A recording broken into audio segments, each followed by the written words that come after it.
എല്ലാ വെള്ളിയാഴ്ചയും നമ്മുടെ മുമ്പിലോട്ട് വരുമ്പോൾ അതിന്റെ രണ്ടാമത്തെ റക്അത്തിൽ ഇമാം ഇത് പാരായണം ചെയ്യുമ്പോ എല്ലാ വെള്ളിയാഴ്ചകളും വിശ്വാസികൾ ഒരിക്കൽ ഒരുമിച്ച് കൂടുന്ന മഹാരീതിയിൽ അല്ലാഹു പറയുന്ന ഏറ്റവും പ്രധാനപ്പെട്ട ഒരു സൂറത്താണ് സൂറത്തുൽ ഗാഷിയ. ബിസ്മില്ലാഹിർ റഹ്മാനിർ റഹീം. ഹൽ അതാക ഹദീസുൽ ഗാഷിയ വജൂഹു യൗമഇദിൻ ഖാശിഅ ആമിലത്തുൻ നാസിബ തസ്ലാ നാറൻ ഹാമിയ.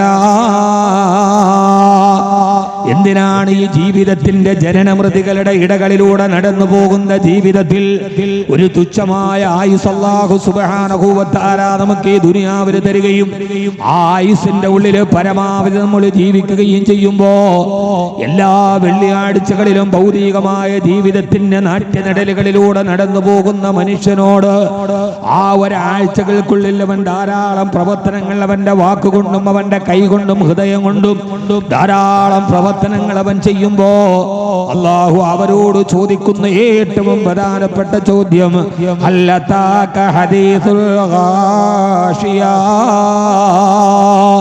ഹബീബായ നബി മുഹമ്മദ് മുസ്തഫ ഹബീബായ നബി മുഹമ്മദ് മുസ്തഫ സല്ലല്ലാഹു അലൈഹി വസല്ലമ അല്ലാഹുവിന്റെ പ്രവാചകനെ അഭിസംബോധന ചെയ്തിട്ടാണ് ചോദിക്കുന്നത്, നബിയേ ഹൽ അതാക ഹദീസുൽ ഗാഷിയ,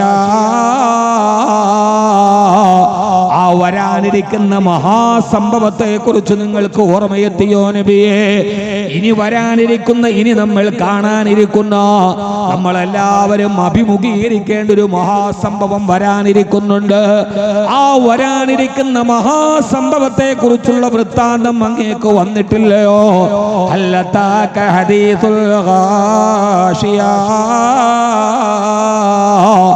ആ മഹാസംഭവത്തിന്റെ പൊരുളുകൾ അറിയുന്നില്ലയോ സഹോദര? വെള്ളിയാഴ്ച ജുമുഅ നമസ്കരിക്കാൻ വേണ്ടി, പവിത്രമായ ജുമുഅക്ക് വേണ്ടി പള്ളിയിലെ രണ്ടാമത്തെ റക്അത്തിൽ ഇമാം നമ്മുടെ മുമ്പിൽ നിന്ന്, അത് മണപ്പള്ളി ജുമുഅ മസ്ജിദിലാവട്ടെ, ഈ കേരളത്തിന്റെ വിവിധ ഭാഗങ്ങളിലുള്ള ജുമുഅകളിലാകട്ടെ, രാഷ്ട്രീയ തലങ്ങളിലും ദേശീയ തലത്തിലും അന്താരാഷ്ട്ര തലത്തിലും ജനീവയിലും സുഡാനിലും എന്നു വേണ്ട ലോകത്ത് ആദ്യമായി പത്രം വായിക്കുന്ന ഫിജി എന്ന കരീബിയൻ രാഷ്ട്രത്തിൽ പോലും ഏത് ഭാഷ സംസാരിക്കുന്ന ഇമാമാവട്ടെ, അയാൾ മലയാളം പറയുന്നവനാവട്ടെ, തമിഴ് പറയുന്നവനാവട്ടെ, ഹിന്ദി പറയുന്നവനാവട്ടെ, അങ്ങകലെയുള്ള യൂറോപ്യൻ രാജ്യങ്ങളിൽ അതാത് കാലഘട്ടങ്ങളിലെ ഇംഗ്ലീഷോ ഫ്രഞ്ചോ എന്ന് വേണ്ട ഏത് ഭാഷകൾ സംസാരിക്കുന്ന ഇമാമാണെങ്കിലും ആ ഇമാമെല്ലാം ഒരേ ഭാഷയിൽ, ഒരേ സ്വരത്തിൽ, അറബി ഭാഷയിൽ ഒരേ സ്വരത്തിൽ, ഒരേ നിയമത്തിൽ അവര് പാരായണം ചെയ്യുന്ന ഒരു മുന്നറിയിപ്പ് ഏതെന്നറിയോ? ഭൗതികമായ ജീവിതത്തിന്റെ ഈ കിടമത്സരങ്ങളുടെ ഇടയിലൂടെ എന്തൊക്കെയോ മിഥ്യാധാരണകളിൽ ചീറിപ്പാഞ്ഞു പോകുന്ന മനുഷ്യനോട് അല്ലാഹു പറയുകയാണ്, നിങ്ങൾ ഈ കണ്ടതൊന്നും സംഭവങ്ങളല്ല, ഇന്ന് നടന്നതോ ഇനി നടക്കാനിരിക്കുന്നതോ ലോകം കണ്ടുകൊണ്ടിരിക്കുന്നതോ അതൊന്നും ഒരു മഹാസംഭവമാണെന്ന് നിങ്ങൾ വിലയിരുത്തണ്ട. വരാനിരിക്കുന്ന ഏറ്റവും വലിയ മഹാസംഭവം ഏതെന്നറിയോ? അത് ശാസ്ത്രം പറയുന്നത് പോലെ നമ്മളെല്ലാവരും നിസ്സാരമായി കിടന്നുന്ന ഒരു തുള്ളി ജലത്തിന് വേണ്ടി വരുന്ന മൂന്നാം ലോക മഹായുദ്ധമല്ല. സൂര്യനും ചന്ദ്രനും ഒരേ രേഖയിൽ വന്നിട്ട് വരുന്ന സൂര്യഗ്രഹണമോ ചന്ദ്രഗ്രഹണമോ 1000 ആണ്ട് വർഷങ്ങൾ ഒരിക്കലെങ്ങാനും പിറവിയെടുക്കുമെന്ന് പറയുന്ന ഉൽക്കകളുടെ വരവോ, അതല്ലെങ്കിൽ ബഹിരാകാശ ലോകത്തേക്ക് പോകുന്ന ഇലോൺ മസ്കിന്റെ ഭൗതിക വാഹനത്തെ കുറിച്ചുള്ള ചർച്ചയോ, മനുഷ്യന്റെ എല്ലാ രഹസ്യങ്ങളും ഒരു നഖത്തിന്റെ 4 വലിപ്പമില്ലാത്ത ചിപ്പിന്റെ ഉള്ളിൽ സൂക്ഷിച്ചു വെച്ച് 1000 കണ്ടുപിടുത്തങ്ങളുമായി മനുഷ്യൻ മുമ്പോട്ട് പോകുമ്പോ വരാനിരിക്കുന്ന മഹാസംഭവങ്ങളുടെ മുമ്പിൽ അത്ഭുതത്തോടെ നിൽക്കുന്ന 2030 അത്ഭുതം സംഭവിക്കാൻ പോകുന്നു. 2050 ആകാശത്തിലൂടെ പറന്നു പോകുന്ന കാറുകൾ വരാൻ പോകുന്നു എന്നൊക്കെ നമ്മൾ വരാനിരിക്കുന്ന മഹാസംഭവത്തെ കുറിച്ച് നമ്മൾ ഇങ്ങനെ വാചാലരാകുമ്പോ എല്ലാ വെള്ളിയാഴ്ചയും ഖത്തീബ് നമ്മളോട് ഓതി പറയുകയാണ്, അതൊന്നും ഒരു സംഭവമല്ല, അതൊന്നും ഒരു അത്ഭുതമല്ല, അതൊന്നും പ്രതീക്ഷിക്കേണ്ട കാത്തിരിപ്പല്ല. പിന്നെയോ മനുഷ്യൻ അഭിമുഖീകരിക്കാൻ പോകുന്ന ഏറ്റവും വലിയ മഹാസംഭവം ഹൽ അതാക ഹദീസുൽ ഗാഷിയ. ആ വരാനിരിക്കുന്ന മഹാസംഭവത്തിന്റെ വിവരം അങ്ങയുടെ മുമ്പിലെത്തിയോ നബിയേ? ഏതാ വരാനിരിക്കുന്ന മഹാസംഭവം ഏതെന്നറിയോ? അല്ലാഹു പറയുകയാണ്, വുജൂഹു യൗമൈദിൻ ഖാശിആ, വുജൂഹു യൗമൈദിൻ ഖാശിആ. അന്നത്തെ ദിവസമാണ് മുഖം വല്ലാതെ പേടിച്ചു പരിഭ്രാന്തരായി, ഹൃദയം കിടുകിടാ വിറച്ച്, കാലുകൾക്ക് ബലം നഷ്ടപ്പെട്ട്, കണ്ണുകൾക്ക് കാഴ്ച നഷ്ടപ്പെട്ട് ഒരു മനുഷ്യൻ നിസ്സഹായനായി. ആമിലത്തുൻ നാസിബാ വുജൂഹു യൗമൈദിൻ ഖാശിആ. അന്നത്തെ ദിവസം പേടിച്ചു വരച്ചു പരിഭ്രാന്തനായി ആ മനുഷ്യന്റെ മുഖത്തുള്ള സൗന്ദര്യവും സൗരഭ്യവും സൗമ്യതയും നഷ്ടപ്പെട്ട് അവന്റെ മുഖത്ത് പേടിയുടെ അടയാളങ്ങൾ വന്ന് പേടിച്ചു നിൽക്കുന്ന ഒരു ദിവസം വരാനുണ്ട് നബിയേ. ആ ദിവസമാണ് മഹാസംഭവമാണ്. ഇദാ സുൽസിലത്തിൽ അർദു സിൽസാലഹാ വഅഖറജത്തിൽ അർദു അസ്ഖാലഹാ വഖാലൽ ഇൻസാനു മാ ലഹാ. ദിവസത്തിന്റെ ഭയാനതയെ കുറിച്ചാണ് വിശുദ്ധ ഖുർആൻ നമ്മളോട് പറഞ്ഞത്. ഈ ഭൂമി കിടുകിടാ വിറക്കുന്ന ദിവസം, പൊട്ടിപ്പിളർന്ന് താഴെ വീടുന്ന ദിവസം, നക്ഷത്രങ്ങൾ ഉതിർന്നു വീഴുമത്രേ, ആകാശം പൊട്ടിപ്പിളരുമത്രേ, ജന്തുജാലങ്ങൾ ചത്തു മലക്കുമത്രേ, ഈ ഭൂമി മുഴുവനും തവളമായി പൊട്ടിവിറക്കുമത്രേ. ആ ദിവസത്തെ കുറിച്ചാണ് വിശുദ്ധമായ ഖുർആൻ നമ്മളോട് പറയുന്നത്. യൗമൈദിൻ യത്തബിഊന ദാഇയ ലാ ഇവദ ലാ വഖശഅത്തിൽ അസ്വാതു ലിർറഹ്മാനി ഫലാ തസ്മഉ ഇല്ലാ ഹംസാ വയദറുഹാ കാൻ സഫ്സഫാ ലാ തറാ ഫീഹാ ഇവജൻ വലാ അംദാ വയസ്അലൂനക അനിൽ ജിബാൽ ഫഖുൽ യൻസിഫുഹാ റബ്ബി നസഫാ. ഈ ഭൂമി മുഴുവനും പ്രപഞ്ചം തകർന്ന് തരിപ്പണമായി ഏകനായ പടച്ചവന്റെ മുമ്പിലേക്ക് നിന്നെ ഹാജരാക്കുന്ന ദിവസം. ആ ദിവസമാണ് നീ പേടിച്ചരണ്ട് നിൽക്കുന്നതെന്ന് വിശുദ്ധ ഖുർആൻ. ആ മഹാസംഭവം ഏതാണ്? ആ മഹാസംഭവമാണ് ഹൽ അതാക ഹദീസുൽ ആശിയ. ഹബീബായ നബി തങ്ങൾ മദീന പള്ളിയിൽ ഇരിക്കുമ്പോ ആദരവായ പ്രവാചകൻ നബി മുഹമ്മദ് മുസ്തഫ, ഉറക്കെ പറ, ഹബീബായ നബി മുഹമ്മദ് മുസ്തഫ. എല്ലാരും ഉറക്കെ പറയും, ഹബീബായ നബി മുഹമ്മദ് മുസ്തഫ, താജ്ദാറെ മദീന നബി മുഹമ്മദ് മുസ്തഫ, കഅബേ ക ബദറുദ്ദുജാ നബി മുഹമ്മദ് മുസ്തഫ. ആ ഹബീബിന്റെ പേര് പറഞ്ഞിട്ട് നമ്മുടെ ഹൃദയത്തെ നമുക്കൊന്ന് ശുദ്ധിയാക്കാം. ആ മദീനയുടെ ഹബീബാണ് നമ്മുടെ ചാരത്തേക്ക് കടന്നു വരേണ്ടത്. തമ്മിലിടഞ്ഞും അഹങ്കരിച്ചും കരൾ കൊത്തിപ്പറിച്ചും ചവച്ചും പുളച്ചാർത്ത ഗോത്രക്കുറുമ്പിനെ കാട്ടുഗ്രൗര്യങ്ങളെ ശാന്തി സങ്കീർത്തനമാക്കിയ നായക. തമ്മിലിടഞ്ഞും അഹങ്കരിച്ചും കരൾ കൊത്തിപ്പറിച്ചും ചവച്ചും പുളച്ചാർത്ത ഗോത്രക്കുറുമ്പിനെ കാട്ടുഗ്രൗര്യങ്ങളെ ശാന്തി സങ്കീർത്തനമാക്കിയ നായക. ക്ഷമിപ്പിൻ, ക്ഷമിപ്പിൻ, ക്ഷമാശീലനാണെത്രയും ശക്തനെന്നോദിയ വേദപാരംഗത. അങ്ങോട്ടും ഇങ്ങോട്ടും ഇടഞ്ഞും തർക്കിച്ചും പരിഹസിച്ചും പരസ്പരം പോരടിച്ച് നടന്ന ഔസിനെയും ഖദറജിനെയും ഇസ്ലാം എന്ന ഒരൊറ്റ പാശത്തിൽ ഒന്നിച്ചാക്കിയ മുത്തേ നബി മുഹമ്മദ് മുസ്തഫ, ഹബീബായ നബി മുഹമ്മദ് മുസ്തഫ. അല്ലാഹു നമുക്ക് ഹബീബിന്റെ പാഠങ്ങളിലൂടെയും പാദങ്ങളിലൂടെയും നടക്കാൻ അല്ലാഹു നമുക്ക് തൗഫീഖ് നൽകട്ടെ. ആമീൻ യാ റബ്ബൽ ആലമീൻ. ആ ഹബീബായ നബി തങ്ങളുടെ വഴിയാണ് നമ്മുടെ വഴി. അല്ലാഹുവിന്റെ റസൂൽ വിളിച്ചപ്പോൾ അബൂജഹൽ ഉത്തരം കൊടുത്തില്ല, അബൂലഹബ് ഉത്തരം കൊടുത്തില്ല. കാരണം അത് അവരുടെ അഹങ്കാരം അതിനെ സമ്മതിച്ചില്ല. പക്ഷേ വഴിയിലൂടെ നടന്നു പോകുന്ന മിണ്ടാപ്രാണി, വിവേകമില്ലാത്ത, പഞ്ചേന്ദ്രിയ പരിജ്ഞാനമില്ലാത്ത മിണ്ടാപ്രാണി അമാൻപേടെ ഹബീബിന്റെ വിളിക്കുത്തരം കൊടുത്തു. കല്ലുകളെ ഹബീബിന്റെ വിളിക്കുത്തരം കൊടുത്തു. കല്ലിനേക്കാൾ വലിയ മനസ്സുള്ള മനുഷ്യന് ഉത്തരം കൊടുക്കാൻ കഴിഞ്ഞില്ല. മാൻപേടെ ഉത്തരം കൊടുത്തു അത്രേ. മനുഷ്യൻ കൊടുത്തില്ല. അബൂലഹബ് ഹബീബിന്റെ അയൽപക്കക്കാരനാണ്, അബൂജഹൽ അയൽപക്കക്കാരനാണ്. പക്ഷെ ഉത്തരം കൊടുത്തില്ല. പക്ഷേ മാൻപേടെ ഉത്തരം കൊടുത്തു അത്രേ. സാഹിബുല്ലബിയതി ഹേതാ തർജിഉ ലിമനി ഇസ്താദ സരിആ ലിമാനുൻ നബി വാഫത് അലൈഹി സലാം ലാമീനു ലബിയതി ഹേതാ തർജിഉ ലിമനി ഇസ്താദ സരിആ ലിമാനുൻ നബി വാഫത് അലൈഹി സലാം. ഹബീബായ നബിയുടെ വിളിക്കുന്ന ഉത്തരം കൊടുക്കണം. അല്ലാഹുവിന്റെ റസൂൽ മദീനത്തെ പള്ളിയിൽ ഇരിക്കുമ്പോഴാണ് ഈ ആയത്ത് ഇറങ്ങുന്നത്. ഓ നബിയേ ഹല്ലതാക ഹദീദുൽ ഗാശിയ,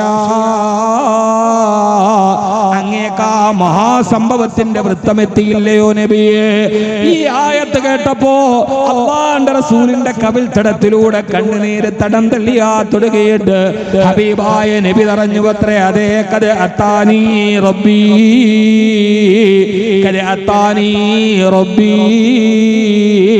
അതേ എന്നെ അല്ലാഹു പറഞ്ഞ വിവരം എനിക്ക് എത്തി എന്ന് പറഞ്ഞ് പിന്നീടുള്ള 3 രാത്രികളിൽ ഹബീബായ നബി തങ്ങൾ ഈ ആയത്തോത്തിട്ട് പൊട്ടിക്കരയുമായിരുന്നു എന്ന് ചരിത്രം നമ്മളോട് പറയുന്നുണ്ട്. അല്ലാഹു നമ്മളെ ആ വഴിയിലേക്ക് എത്തിച്ചു തരട്ടെ. ആമീൻ പറയും. വലിയ മഹാസംഭവം ഈ കണ്ടുന്ന ഒരു സംഭവമല്ല. മഹാസംഭവം വരാനിരിക്കുന്നതേ ഉള്ളൂ. നമ്മളീ കാണുന്ന ഒന്നും ഒരു സംഭവമല്ല. ഞാൻ പറഞ്ഞ മനസ്സിലാവണില്ലേ? ഉണ്ടോ ഇല്ല? ഇതൊന്നും മിണ്ടാത്ത മാലക്കുമില്ല തന്തിക്കൂന ഹബീബായ നബി മുഹമ്മദ് മുസ്തഫ അതിയമൈതൊരു നൂറുല്ലാഹ് അഹ്മദ് നബിയിൽ സല്ലല്ലാഹ് അഗദിദയാലു ഹബീബുല്ലാഹ് ആമന്നാ ബിറസൂലില്ലാഹ് ഹസ്ബി റബ്ബി. ഹബീബായ നബി മുഹമ്മദ് മുസ്തഫ. ഞാൻ വേറെ ഇന്ന് ബാക്കവിയുടെ വാതിൽ കഴിഞ്ഞു പോകുമ്പോ ഇനി അടുത്ത വെള്ളിയാഴ്ച ആയത്ത് കേൾക്കുമ്പോ ഇതെല്ലാം എന്ത് ചെയ്യും? ഓർമ്മ വരും. അടുത്ത വെള്ളിയാഴ്ച നമുക്കിത് ഓർമ്മ വരണം. ഇതൊക്കെയാണ് ഈ പറഞ്ഞത് എന്ന് നമുക്ക് ഓർമ്മ വരണം. ആ സമയത്ത് ആ മഹാസംഭവം നമുക്കാർക്കും യാതൊരുവിധ സ്വാധീനവും ഇല്ല. ആരെയും സ്വാധീനിക്കാൻ കഴിയില്ല. ഒരു മനുഷ്യനും നമ്മുടെ സഹായത്തിനില്ല. ഒരാൾ നമ്മുടെ കൂടെ ഇല്ലാത്തൊരു കാലം.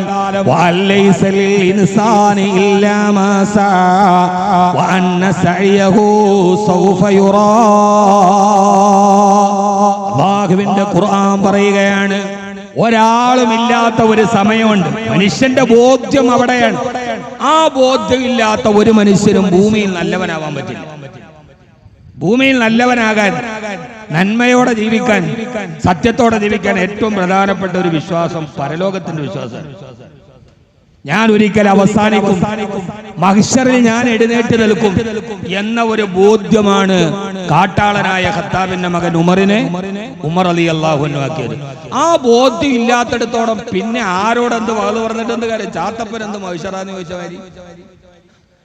ചാത്തപ്പൻ എന്ത് പടച്ചോനെ പേടിയുണ്ട്, പരലോകത്തെ പേടിയുണ്ട്, മരണശേഷം ഒരു ജീവിതമുണ്ടെന്ന് ബോധ്യമുണ്ട്. സഹോദരങ്ങളെ, നമ്മളെല്ലാവരും, ഞാനും നിങ്ങൾ പഠിക്കരുത്, എന്നോട് നിങ്ങളോടുള്ള വാളാണ്. അപ്പോഴാണ് നമുക്ക് ഈ ഭൂമിയിൽ തെറ്റേത് ശരിയേത്, സത്യമേത് അസത്യമേത്, ഞാൻ ചെയ്യുന്നത് ശരിയാണോ എന്ന ചോദ്യം നമ്മുടെ നേരെ വരുന്നപ്പോഴാണ്. എപ്പോഴാണ്? ഈ ദുനിയാവിൽ ആർക്കും ജയിക്കാം, ആർക്കും തോക്കാം. പക്ഷെ ജയവും തോൽവിയും നിർണായകമാകുന്നത് എവിടെയാണ്? ജയവും തോൽവിയും നിർണായകമാകുന്ന എവിടെയാ? ഇവിടെ ആർക്കും ജയിക്കാം, ആർക്കും തോൽക്കാം, ഒരു പ്രശ്നമില്ല. ആരെയും വിലക്കെടുക്കാം, വിലക്കെടുക്കാതിരിക്കാം. പക്ഷെ തോൽവി നിർണായകമാകുന്നത് എപ്പോഴാണ്? നീ തോറ്റു, എന്നാൽ വഅമ്മല്ലദീന ശഖൂ ഫഫിന്നാരി ലഹും ഫീഹാ സഫീറും വശഹീഖ. നാളെ പരലോകത്ത് തോറ്റുപോയവന് കത്തിക്കാളുന്ന നരകമാണ് പ്രതിഫലം. ഇനി ഒരാളോട് പറയാണ് നീ ഇവിടെ ജയിച്ചു കേട്ടോ. എന്നാൽ വഅമ്മല്ലദീന സഈദൂ ഫബിൽ ജന്നതി ഖാലിദീന ഫീഹാ. അവിടെ ജയിച്ചവൻ അല്ലാഹു കാലാകാല സ്വർഗ്ഗമാണ് നൽകുക. ഈ ദുനിയാവിലെ ജയപരാജയങ്ങൾക്ക് പടച്ചവൻ പ്രതിഫലം നിശ്ചയിച്ചിട്ടില്ല സഹോദരങ്ങളെ. അതുകൊണ്ടാണ് വിശുദ്ധമായ ഖുർആൻ പറയുന്നത് നാളെ നിങ്ങളുടെ മുഖം പരിഭ്രാന്തമാകും. പേടിച്ചു വിറച്ചു നിൽക്കുന്ന ഒരു ദിവസം നിങ്ങൾക്ക് വരാനുണ്ട്. വലൈസലിൽ ഇൻസാനി ഇല്ലാ മസാ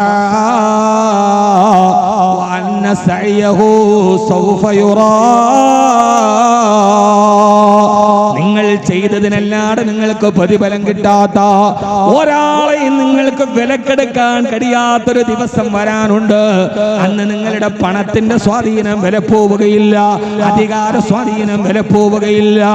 സ്വാധീനങ്ങൾക്ക് വഴങ്ങാത്ത ജഡ്ജിയും സ്വാധീനങ്ങൾക്ക് വഴങ്ങാത്ത സാക്ഷിയും സ്വാധീനങ്ങൾക്ക് വഴങ്ങാത്ത തിരുത്തപ്പെടാത്ത കുറ്റപത്രങ്ങളും FIR-ഉം അടക്കം എല്ലാം പടച്ചവന്റെ മുമ്പിൽ ഭദ്രമായി ഹാജരാക്കപ്പെടുന്ന ഒരു ദിവസത്തെ നിങ്ങൾ അഭിമുഖീകരിക്കാറുണ്ട്.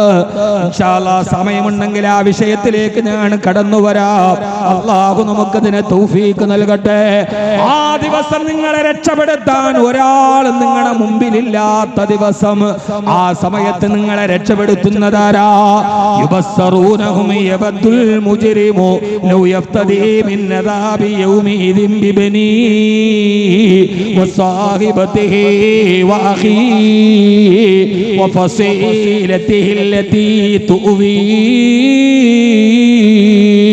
ومن في الأرض جميعا ثم ينجي. ആ കവി ഓതുന്നതൊന്നും ആരെയും ഒരാളെയോ ഒരു വിഭാഗത്തെയോ രക്ഷപ്പെടുത്തിയിട്ടല്ല. ഞാൻ ഈ ഓതുന്നതെല്ലാം വിശുദ്ധ ഖുർആനാണ്. ഇത് ഖുർആന്റെ ആയത്തുകളാണ്. നാളെ പരലോകത്തെ പടച്ചവന്റെ കോടതിയിൽ ഹാജരാക്കുന്ന ദിവസം പടച്ചവന്റെ കോടതിയുടെ പ്രത്യേകത എന്താ? ആ പടച്ചവന്റെ കോടതിയുടെ പ്രത്യേകത എന്താ? പടച്ചോന്റെ കോടതിയുടെ പ്രത്യേകത എന്താ? പടച്ചോന്റെ കോടതിക്ക് ഒരു പ്രത്യേകതയുണ്ട്. ഒരു സ്വാധീനത്തിന് അത് വഴങ്ങൂല. ജഡ്ജിയെ സ്വാധീനിക്കാൻ പറ്റില്ല. കാരണം ആ കോടതിയിലെ ജഡ്ജിയെ കുറിച്ച് പറയുന്ന ഒരു വാക്കുണ്ട് ഖുർആനിൽ. എന്താണ്? വല്ലാഹു അസീസുൻ ദുന്തിഖാം. നിന്റെ രക്ഷിതാവ് മാന്യനാണ്. ദുന്തിഖാം, മുഖം നോക്കാതെ ശിക്ഷണ നടപടി എടുക്കുന്നവനാണ്. ദുന്തിഖാം, മുഖത്ത് നോക്കൂല. വാക്കവിയാണോ, തങ്ങളാണോ, പ്രഭാഷകനാണോ, മുതലാളിയാണോ, പാവപ്പെട്ടവനാണോ, ഒരു പരിഗണനയും ആ ജഡ്ജിയുടെ മുമ്പിൽ സാധ്യമല്ല. വല്ലാഹു അസീസുൻ ദുന്തിഖാം. തങ്ങളെ സൗന്ദര്യ മാനദണ്ഡമാവില്ല. ആരുടെ ഭാര്യയാണെന്ന് പറഞ്ഞിട്ടും കാര്യമില്ല. ഫാത്തിമ, പൊന്നുമോളെ ഫാത്തിമ. അതുകൊണ്ടാണ് മദീനയിൽ ലോകത്തിന്റെ നായകൻ തന്റെ കരളിന്റെ കഷണമായ പ്രിയപ്പെട്ട പൊന്നുമോള് ഫാത്തിമ റളിയല്ലാഹു അൻഹയോട് പറഞ്ഞത്, പൊന്നുമോളെ ഫാത്തിമ, നീ ഉപ്പാന്റെ കരളിന്റെ കഷണമാ. ഉപ്പാന്റെ വരളിൽ പിടിച്ചു നടന്ന പൊന്നുമോളാണ് നീ. അഹ്ലു ബൈത്തിന്റെ ഉമ്മയാണ്. പക്ഷേ നാളെ പരലോകത്ത് മുഹമ്മദിന് നിന്നെ സഹായിക്കാൻ കഴിയില്ലെന്ന് സ്വന്തം മകളോട് പോലും ഹബീബായ നബി മുഹമ്മദ് മുസ്തഫ. കാരണം ഞാൻ ഇന്നാളാണ്, എന്റെ മേൽവിലാസം ഇതാണ്, ഞാൻ 10-35 വർഷം വഴല് പറഞ്ഞ ആളാ, ഖുർആൻ മനപ്പാഠമാക്കിയ ഹാഫിളാ. ഒന്നുമില്ല സഹോദര, ഒരു മുഖം നോക്കാതെ നടപടി എടുക്കുന്ന ജഡ്ജിയാണ് പരലോകത്തിന്റെ ജഡ്ജി. ഖുർആൻ പറയണ പ്രസംഗേ നിങ്ങൾ വേറെ ഒന്നുമായിട്ട് താരതമ്യപ്പെടുത്തരുത്. അല്ലാഹു, ഞാൻ ഇത് ഖുർആനാണ്. ഈ ഖുർആൻ പറയുമ്പോൾ ചിലപ്പോൾ ഞാനാണോ എന്ന് തോന്നുന്നു, നീയാണോ എന്ന് തോന്നുന്നു. അതിനകത്ത് നിങ്ങൾ വിചാരിക്കരുത് അല്ലാഹ് ഇത് ഉസ്താദ് പറയണ അങ്ങനെയൊന്നുമില്ല. ഇതിനകത്ത് എല്ലാവരും ഉണ്ട്. എന്നെ കണ്ടാ കിണ്ണം കെട്ടവനെ പോലെ തോന്നുന്നു എന്ന് ചോദിക്കരുത്. ഇതിനകത്ത് എന്തുണ്ട്? ഇത് ഖുർആനാണ്. ഖുർആൻ എല്ലാവർക്കും ഉള്ളതാണ്, എല്ലാ കാലത്തും. വഫി അൻഫുസിക്കും അഫലാ, എന്താ ഖുർആന്റെ പ്രത്യേകത? വഫി അൻഫുസിക്കും അഫലാ തുബ്സിറൂൻ. നിങ്ങൾ ഖുർആനിൽ നോക്കിയാൽ ആകാശം കാണാം, ഭൂമി കാണാം, രഹസ്യം കാണാം, മെഡിക്കൽ സയൻസ് കാണാം, ആസ്ട്രോണമി കാണാം, ബയോളജി കാണാം. വഫി അൻഫുസിക്കും, നിന്നെയും കാണാം. മനസ്സിലായില്ല? നിന്നെയും കാണാം. ഒരു കണ്ണാടിയാണത്. തുറന്നു നോക്കിയാൽ അത് നമ്മുടെ കണ്ണാടിയാണ്. ആ കണ്ണാടിയെ നമുക്ക് എന്ത് ചെയ്യാം? നമുക്ക് മനസ്സിലാക്കാൻ കഴിയും.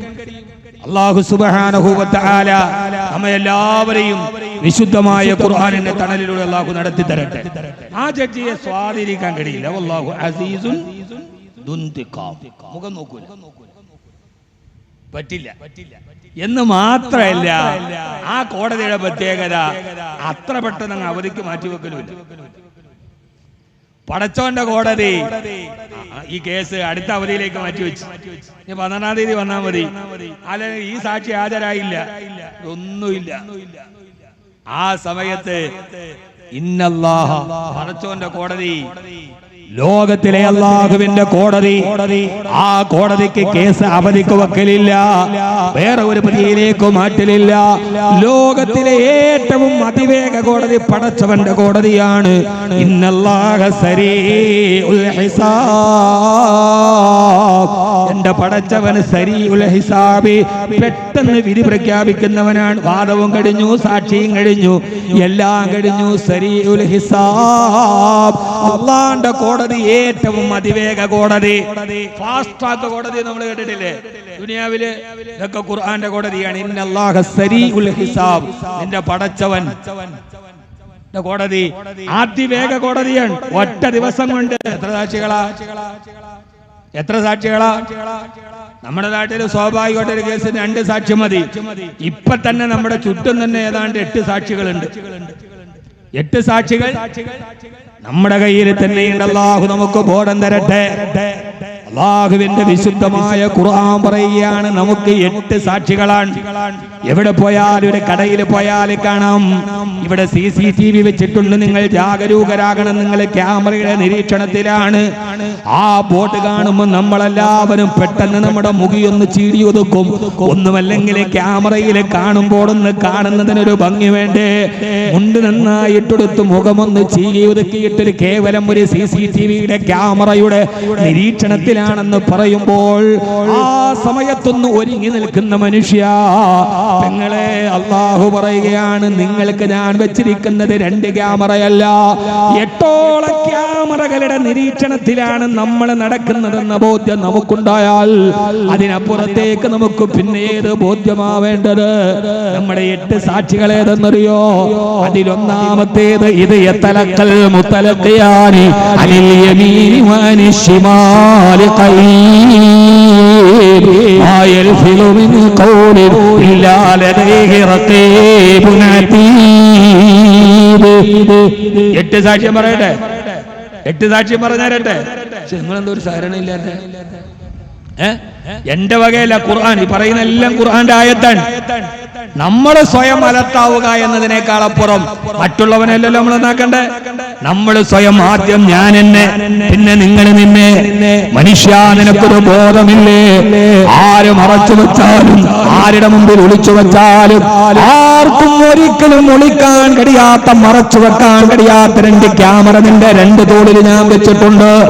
സൂറത്തുൽ കാഫിർ യതലക്കൽ മുത്തലഖിയാനി അനിൽ യമീനി വഅനിൽ ശിമാലി ഖരീബ് മാ യൽഫിലു മിൻ ഖൗലിൻ ഇല്ലാ ലദൈഹി റഖീബുൻ അതീദ്. റഖീബും അതീദും നിന്റെ 2 തോളിലില്ലയോ? മക്കളെ കുറിച്ച് ഖുർആൻ പറയുന്ന പ്രയോഗം എന്നല്ല, ഇരിക്കുന്നവനെന്നല്ല. നമ്മൾ പറയും റഖീബും അതീദും ഇരിക്കുന്നു എന്നല്ലേ? ഖുർആന്റെ പ്രയോഗം ഖരീബുൻ, ലപ്തപ്രതിഷ്ഠ നേടിയ ആളുകളാണ് എന്ന് പറഞ്ഞാൽ ഒരു സമയത്തും ഇളക്കി മാറ്റാൻ കഴിയാത്ത വിധം ലപ്തപ്രതിഷ്ഠ നേടിയ ആളാ. കരുനാഗപ്പള്ളിയിലെ തിയേറ്ററിൽ സിനിമ കാണാൻ പോയിട്ട് ആ ടിക്കറ്റ് എടുത്തിട്ട് 2 മണിക്കൂർ റഖീബും അതീദും വെളിയിൽ നിൽക്കട്ടെ, ഞാൻ കണ്ടിട്ട് വരാന്ന്.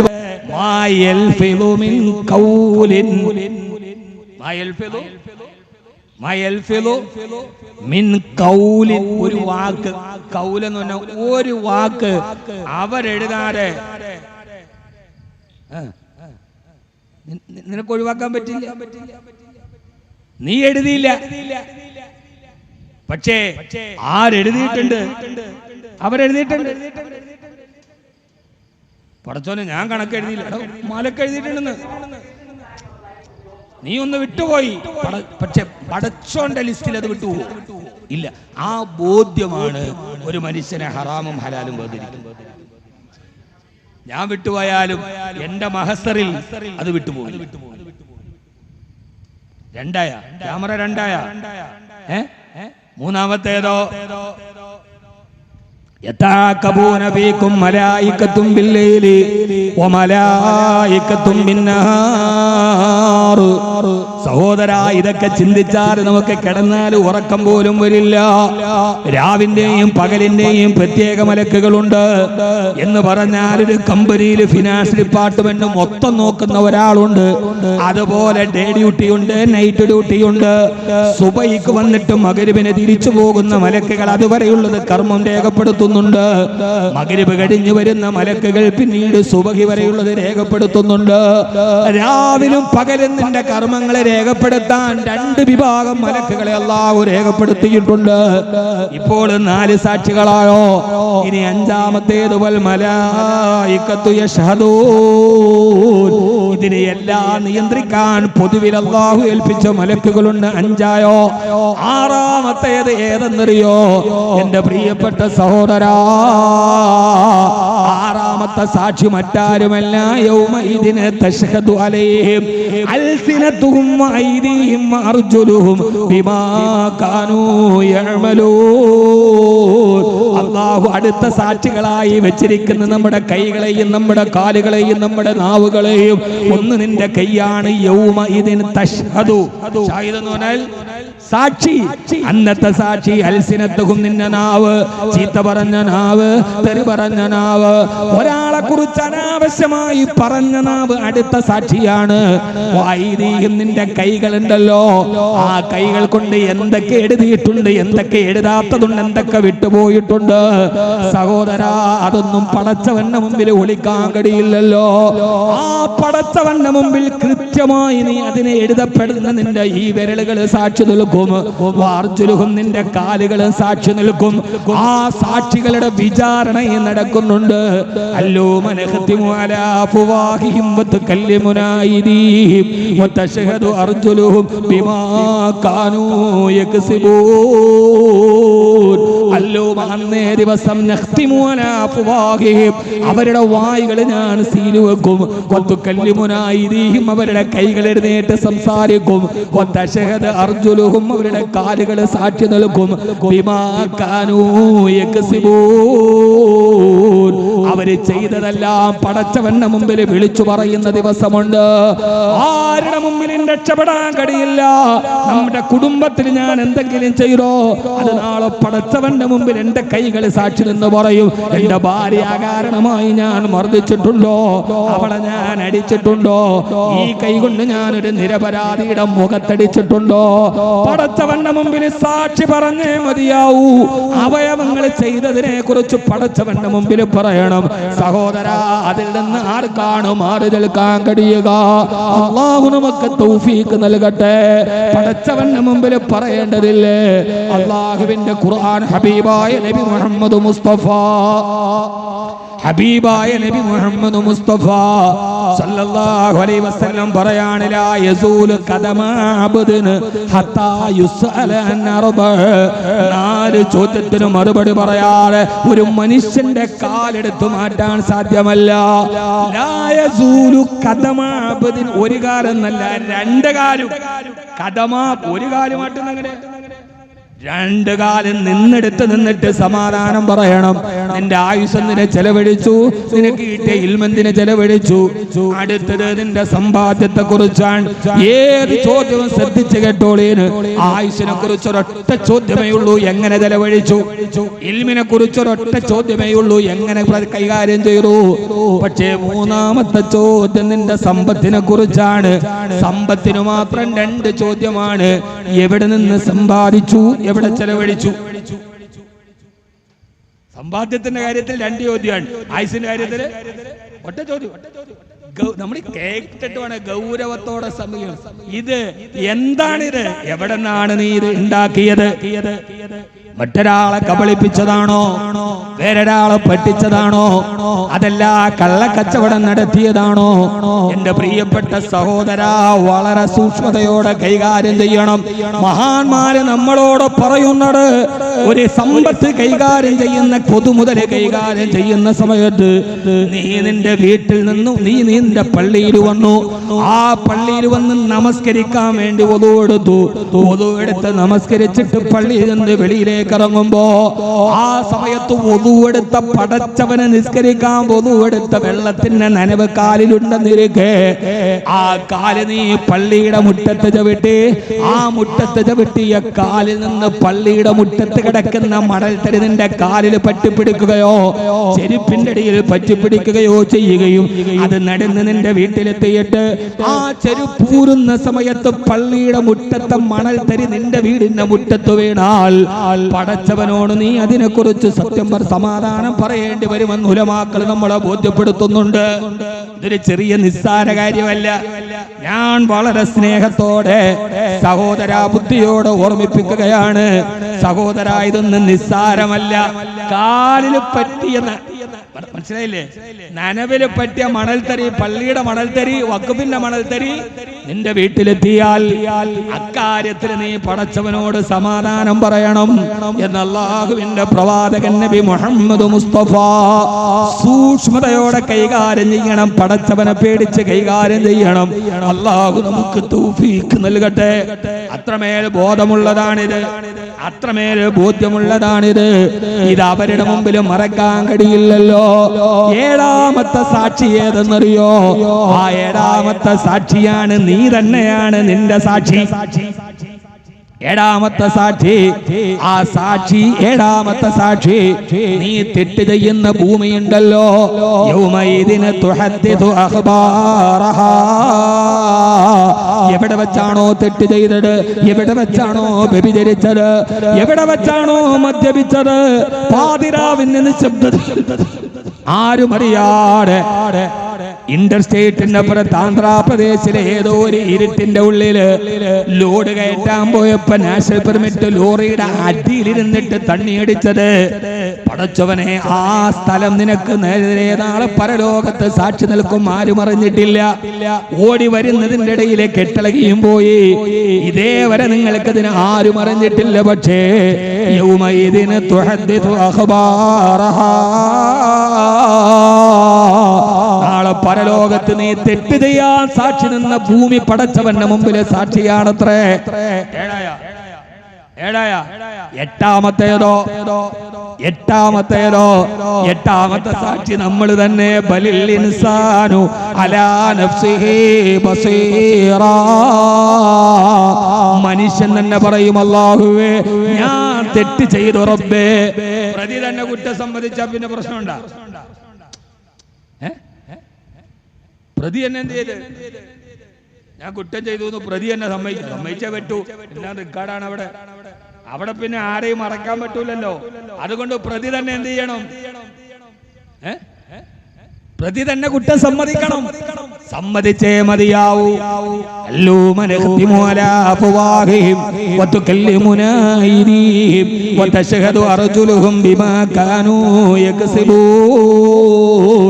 അന്നേ ദിവസം നമ്മുടെ കൈകൾ സംസാരിക്കുമത്രേ, കാലുകൾ സംസാരിക്കുമത്രേ, നാവ് സംസാരിക്കുമത്രേ.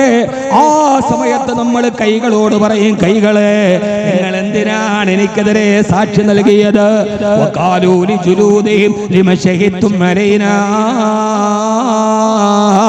എന്റെ പ്രിയപ്പെട്ട സഹോദരിമാരോടുകൂടി സൂറത്തു ഹമീം സദറയിൽ അല്ലാഹു പറയുകയാണ്, നമ്മൾ ചോദിക്കുമത്രേ, അഹ്മദ് കബീർ ചോദിക്കും, ലിജുലൂദിഹിം, നമ്മുടെ തൊലികളോട്, അവയവങ്ങളോട്, ലിമ ശഹിത്തും അലൈനാ, എന്തിനാണ് എനിക്കെതിരെ സാക്ഷി നിൽക്കുന്നത്? കൈകളെ മൈലാഞ്ചി വെച്ച് ചുമപ്പിച്ച്, ക്യൂടെക്സ് ചുമപ്പിച്ച്, ഒരു പെരുന്നാൾ, ഒരു കല്യാണത്തിന് ആ ക്യൂടെക്സ് പോകൂന്ന് കരുതിയിട്ടല്ലേ വുളു എടുക്കാറ് നിസ്കാരം കളാക്കിയത്.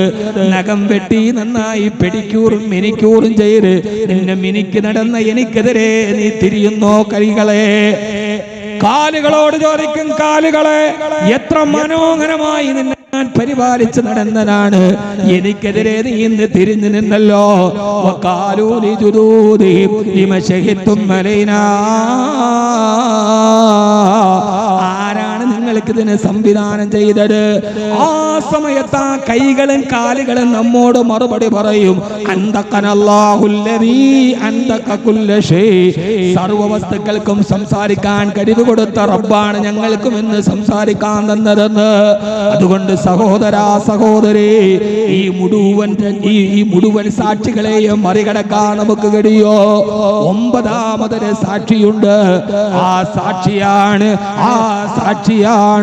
യഅലമു ഖായിനത്തൽ അയുനി വമാ തുഖ്ഫി സുദൂർ. കണ്ണുകളുടെ കള്ളനോട്ടത്തെ പോലും തിരിച്ചറിയുന്ന അല്ലാഹ്. ആ ജഡ്ജി തന്നെ സാക്ഷിയാണെങ്കിലോ, വിധി തീർപ്പിക്കാൻ പോകുന്ന ജഡ്ജി തന്നെ തെറ്റുകളെല്ലാം കണ്ടതാണെങ്കിലോ, അല്ലാഹു നമുക്ക് ബോധ്യം തരട്ടെ. ആമീൻ പറയ്, ആമീൻ പറയ് സഹോദര. അല്ലാഹു നമുക്ക് ആ ബോധ്യം തരട്ടെ. എന്താ ബോധ്യം? ഇതൊന്നും വെറുതെ പറയുന്നതല്ല. ഖുർആൻ ഇസ്ലാമിലൊന്നും വെറുതെ പറയുന്നതല്ല. അത് ഖുർആനാവട്ടെ, ഹദീസാകട്ടെ, ഇജ്മാ ആകട്ടെ, ഖിയാസ് ആകട്ടെ, എന്തുമാകട്ടെ, ഒന്നും വെറുതെ പറയുന്നതല്ല. ഇപ്പൊ പണ്ഡിതന്മാർ ഉലമാക്കളോട് നമ്മളൊരു കാര്യം ചോദിക്കുന്നു, അവരാ കാര്യത്തിൽ നമുക്ക് ഫത്വ നൽകുന്നു. അത് വെറുതെ പറയണോ? അല്ല, വെറുതെ പറഞ്ഞല്ല. അത് കൃത്യമായി മുൻഗാമികളായ ഉലമാക്കൾ, മദ്ഹബിന്റെ ഇമാമിങ്ങൾ എന്താണോ അതിനെക്കുറിച്ച് പറഞ്ഞത്, ആ പറഞ്ഞതിനെ മുഴുവനും വിശദീകരിക്കാൻ പറ്റുന്ന ഒരാൾക്ക് ഫത്വ വരാൻ പറ്റും. എനിക്ക് ഫത്വ വരാൻ പറ്റൂല, യാത്ര ആയിട്ടില്ല. ഒരാളൊരു ഫത്വ തന്നാൽ അതിന്റെ അർത്ഥം എന്താ? അത് വെറുതെ പറയണല്ല. ഒരു കാര്യത്തെ ഇപ്പോ വിശുദ്ധ ഖുർആനിൽ ഷാഫി, അപ്പൊ നമ്മൾ പറയും ഷാഫിയിൽ അങ്ങനെയാണെങ്കിലും ഹനഫിയിൽ ഇങ്ങനെയാണ്. അതെങ്ങനെയാ? ഇപ്പൊ ഷാഫി മദ്ഹബ് അനുസരിച്ച് തലാഖിന്റെ ദിവസത്തെ നോക്കുമ്പോ അവിടെ ഇതാണ് നോക്കുക. ഹനഫി മദ്ഹബ് അനുസരിച്ച് തുഹറാണ്, ശുദ്ധിയാണ് നോക്കുക. അശുദ്ധിയുടെ ദിവസം എത്ര നോക്കിയിട്ടാണ് തലാഖിന്റെ ഇദ്ദ വെക്കുക ഷാഫി മദ്ഹബ്. ഹനഫി മദ്ഹബില നിങ്ങൾക്കറിയാലോ, ശുദ്ധിയുടെ കാലം നോക്കിയിട്ട്. എന്താ അഭിപ്രായ വ്യത്യാസം? എന്താ അതിന് തെളിവ് ഒറ്റ ആയത്താണ്. വൽ മുത്തല്ലഖാത്തു യതറബ്ബസ്ന ബി അൻഫുസിഹിന്ന സലാസത ഖുറൂ. തലാഖ് ചൊല്ലപ്പെട്ട പെണ്ണുങ്ങൾ സലാസത ഖുറൂ, ശ്രദ്ധിച്ചേക്കണേ, 3 ഖുറൂ അവർ ധരിക്കണം. 3 സലാസത ഖുറൂ. അപ്പൊ ഇവിടെ ഖുറൂവിന്റെ അർത്ഥം എന്താണ്? 3 ഖുറൂ എന്ന് പറഞ്ഞാൽ ശുദ്ധിയാണോ അശുദ്ധിയാണോ? ഇമാം ഷാഫി റഹിമഹുല്ലാഹ് പറഞ്ഞു, എന്തുകൊണ്ട് അവർ നോക്കുമ്പോ ഈ ഖുർആൻ എന്ന് പറയുന്ന പദം സ്ത്രീലിംഗമാണോ പുല്ലിംഗമാണോ? 2 രീതിയിൽ ഉപയോഗിച്ചിട്ടുണ്ട്. ഭാഷാപരമായി അതിന്റെ സ്ത്രീലിംഗമാണോ പുല്ലിംഗമാണോ?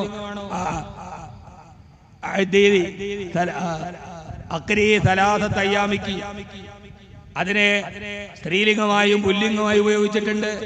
അപ്പൊ പിന്നെ ഒന്നിനെ റാജിഹും മർജൂഹും ആക്കേണ്ടത് ഏതാണ് പ്രധാനപ്പെട്ടത്? അപ്പൊ ഇമാമുന ഷാഫി റഹിമഹുല്ലാഹ് നഹ്വിന്റെ ഭാഷാർത്ഥം നോക്കി. ഭാഷാർത്ഥത്തിൽ നഹ്വിന്റെ പ്രയോഗത്തിൽ എങ്ങനെയാണ്? സലാസത ഖുറൂ എന്നാണ്. അപ്പോൾ സലാസതം ബി താഇ കുല്ലിൽ അശറ വഅദിമാഹാദാ മുദക്കറ ബിൽദിദരിദ വൽ മുമയ്യിദ ജുറുരി ജമ്മം ബി താഇ കില്ലതം ബിൽ അക്ദരി എന്നാണ് അൽഫിയ. അല്ലേ? അൽഫിയോണോരില്ല. അപ്പൊ ആ നിയമങ്ങൾ മുഴുവനും അന്ന് അൽഫയില്ലെങ്കിലും അതിന്റെ നിയമം നോക്കിയിട്ടാണ് ഇമാമുന ഷാഫി റഹിമഹുല്ലാഹിലേക്ക് എത്തിയത്. അല്ലാതെ വെറുതെ പറയുന്നതല്ല. അപ്പൊ ഒരു മുഅ്മിനിനെ സംബന്ധിച്ചോളം അവർ ഹദീസുകളും ഖുർആനുകളും വിശകലനം ചെയ്തിട്ട് നമ്മളോട് പറയുന്നതെന്നാണോ അതിനെ പിൻപറ്റുക എന്നതാണ് ഒരു വിശ്വാസിയുടെ ഏറ്റവും പ്രധാനപ്പെട്ട ബാധ്യത. അതിലെയാണ് നമ്മുടെ പാരമ്പര്യങ്ങളും പ്രമാണങ്ങളും പോവുക. ഇതെല്ലാം ഖുർആനിന്റെയും ഹദീസിന്റെയും വിശാരദന്മാര് നമ്മോട് പറഞ്ഞതാണ്. അല്ലാഹു സുബ്ഹാനഹു വ തആല യഅലമു മാ ബൈന അയ്ദീഹിം വമാ ഖൽഫഹും. നിന്റെ പുറകിലും നിന്റെ മുമ്പിലുമുള്ളതെല്ലാം അറിയുന്ന നിന്റെ റബ്ബ് ഇത് കണ്ടിട്ടുണ്ട്. അപ്പൊ പിന്നെ ജഡ്ജി തന്നെ ഇത് കണ്ടാൽ പിന്നെ നിഷേധിക്കാൻ പറ്റുമോ? പ്രതി കുറ്റം സമ്മതിച്ചു. അപ്പൊ ജഡ്ജി പറയാ, നീ സമ്മതിച്ചാൽ ഇല്ലെങ്കിൽ നമുക്ക് ഞാൻ ഇത് കണ്ടതാടാ എന്ന് പറഞ്ഞാൽ പിന്നെ തീർന്നില്ലേ? പ്രതി എല്ലാ തെളിവുകളും എതിരായപ്പോ പിന്നെ പ്രതി കുറ്റം സമ്മതിച്ച്. അപ്പൊ പറഞ്ഞു ഈ കുറ്റം സമ്മതിക്കണ്ട, ഇതെല്ലാം ആര് കണ്ടതാണ്? ഞാൻ കണ്ടതാണ് എന്നല്ലാഹു പറഞ്ഞാൽ പിന്നെ അതിനപ്പുറത്തേക്ക് നമുക്ക് എന്ത് വാദങ്ങളാണ് പറയാനുള്ളത്?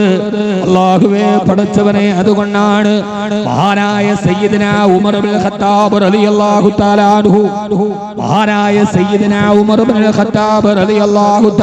അൻഹു ഹബീബായ നബി തങ്ങളുടെ പ്രിയപ്പെട്ട സഹാബി ഒരു ദിവസം ഷാമിൽ നിന്ന് അങ്ങകലെ റൂമിൽ നിന്ന് മദീനയിലോട്ട് തിരിച്ചു വരുന്ന നേരത്ത് പാരാവാരം പോലെ പരന്നു കിടന്ന മരുഭൂമിയിലൂടെ മഹാനായ സയ്യിദനാ ഉമർ റളിയല്ലാഹു തആല അൻഹു തിരികെ വരികയാണ്. ആ സമയത്താണ് ആ മരുഭൂമിയുടെ അങ്ങേ ഓരോരുത്തർ വൃദ്ധ നിൽക്കുന്നത് കാണുന്നത്. മഹാനായ ഉമർ റളിയല്ലാഹു തആല ആ വൃദ്ധയുടെ അടുക്കലോട്ട് ചെന്നിച്ചു ചോദിച്ചു, ഉമ്മാ നിങ്ങളുടെ വിശേഷങ്ങൾ എന്താണ്? അങ്ങകലെ മരുഭൂമിയുടെ അങ്ങേയറ്റത്ത് ഒറ്റക്ക് പാർക്കുന്ന വൃദ്ധ ഇങ്ങനെ വിശേഷണം പറയവേ ഉമർ റളിയല്ലാഹു അൻഹു ചോദിച്ചു, ഉമ്മാ നിങ്ങളുടെ ഖലീഫയായ ഉമർ റളിയല്ലാഹു അൻഹുവിനെ കുറിച്ചുള്ള നിങ്ങളുടെ അഭിപ്രായം എന്താ? ആ സമയത്ത് മുമ്പിൽ നിൽക്കുന്നത് ഉമറാണെന്നറിയാതെ ആ ഉമ്മ പറഞ്ഞു, ഉമറിന്റെ കാര്യമാണോ? ഒരു പുച്ഛത്തോടെ ആ വൃദ്ധ പറഞ്ഞു, അങ്ങകലെ കിസ്രയിൽ പോയി യുദ്ധമൊക്കെ നടത്തി ധാരാളം സമ്പത്തുകളും സ്വർണവുമായിട്ട് തിരിച്ചു വന്നിട്ടുണ്ട് എന്നൊരു വിവരം കിട്ടിയിട്ടുണ്ട്. അപ്പൊ ഉമർ റളിയല്ലാഹു അൻഹു ചോദിച്ചു, ഉമ്മ അതല്ല ചോദിച്ചത്, ഒരു ഭരണാധികാരി എന്ന രീതിയിൽ ഉമറിനെ കുറിച്ച് നിങ്ങളുടെ അഭിപ്രായം എന്താണ്?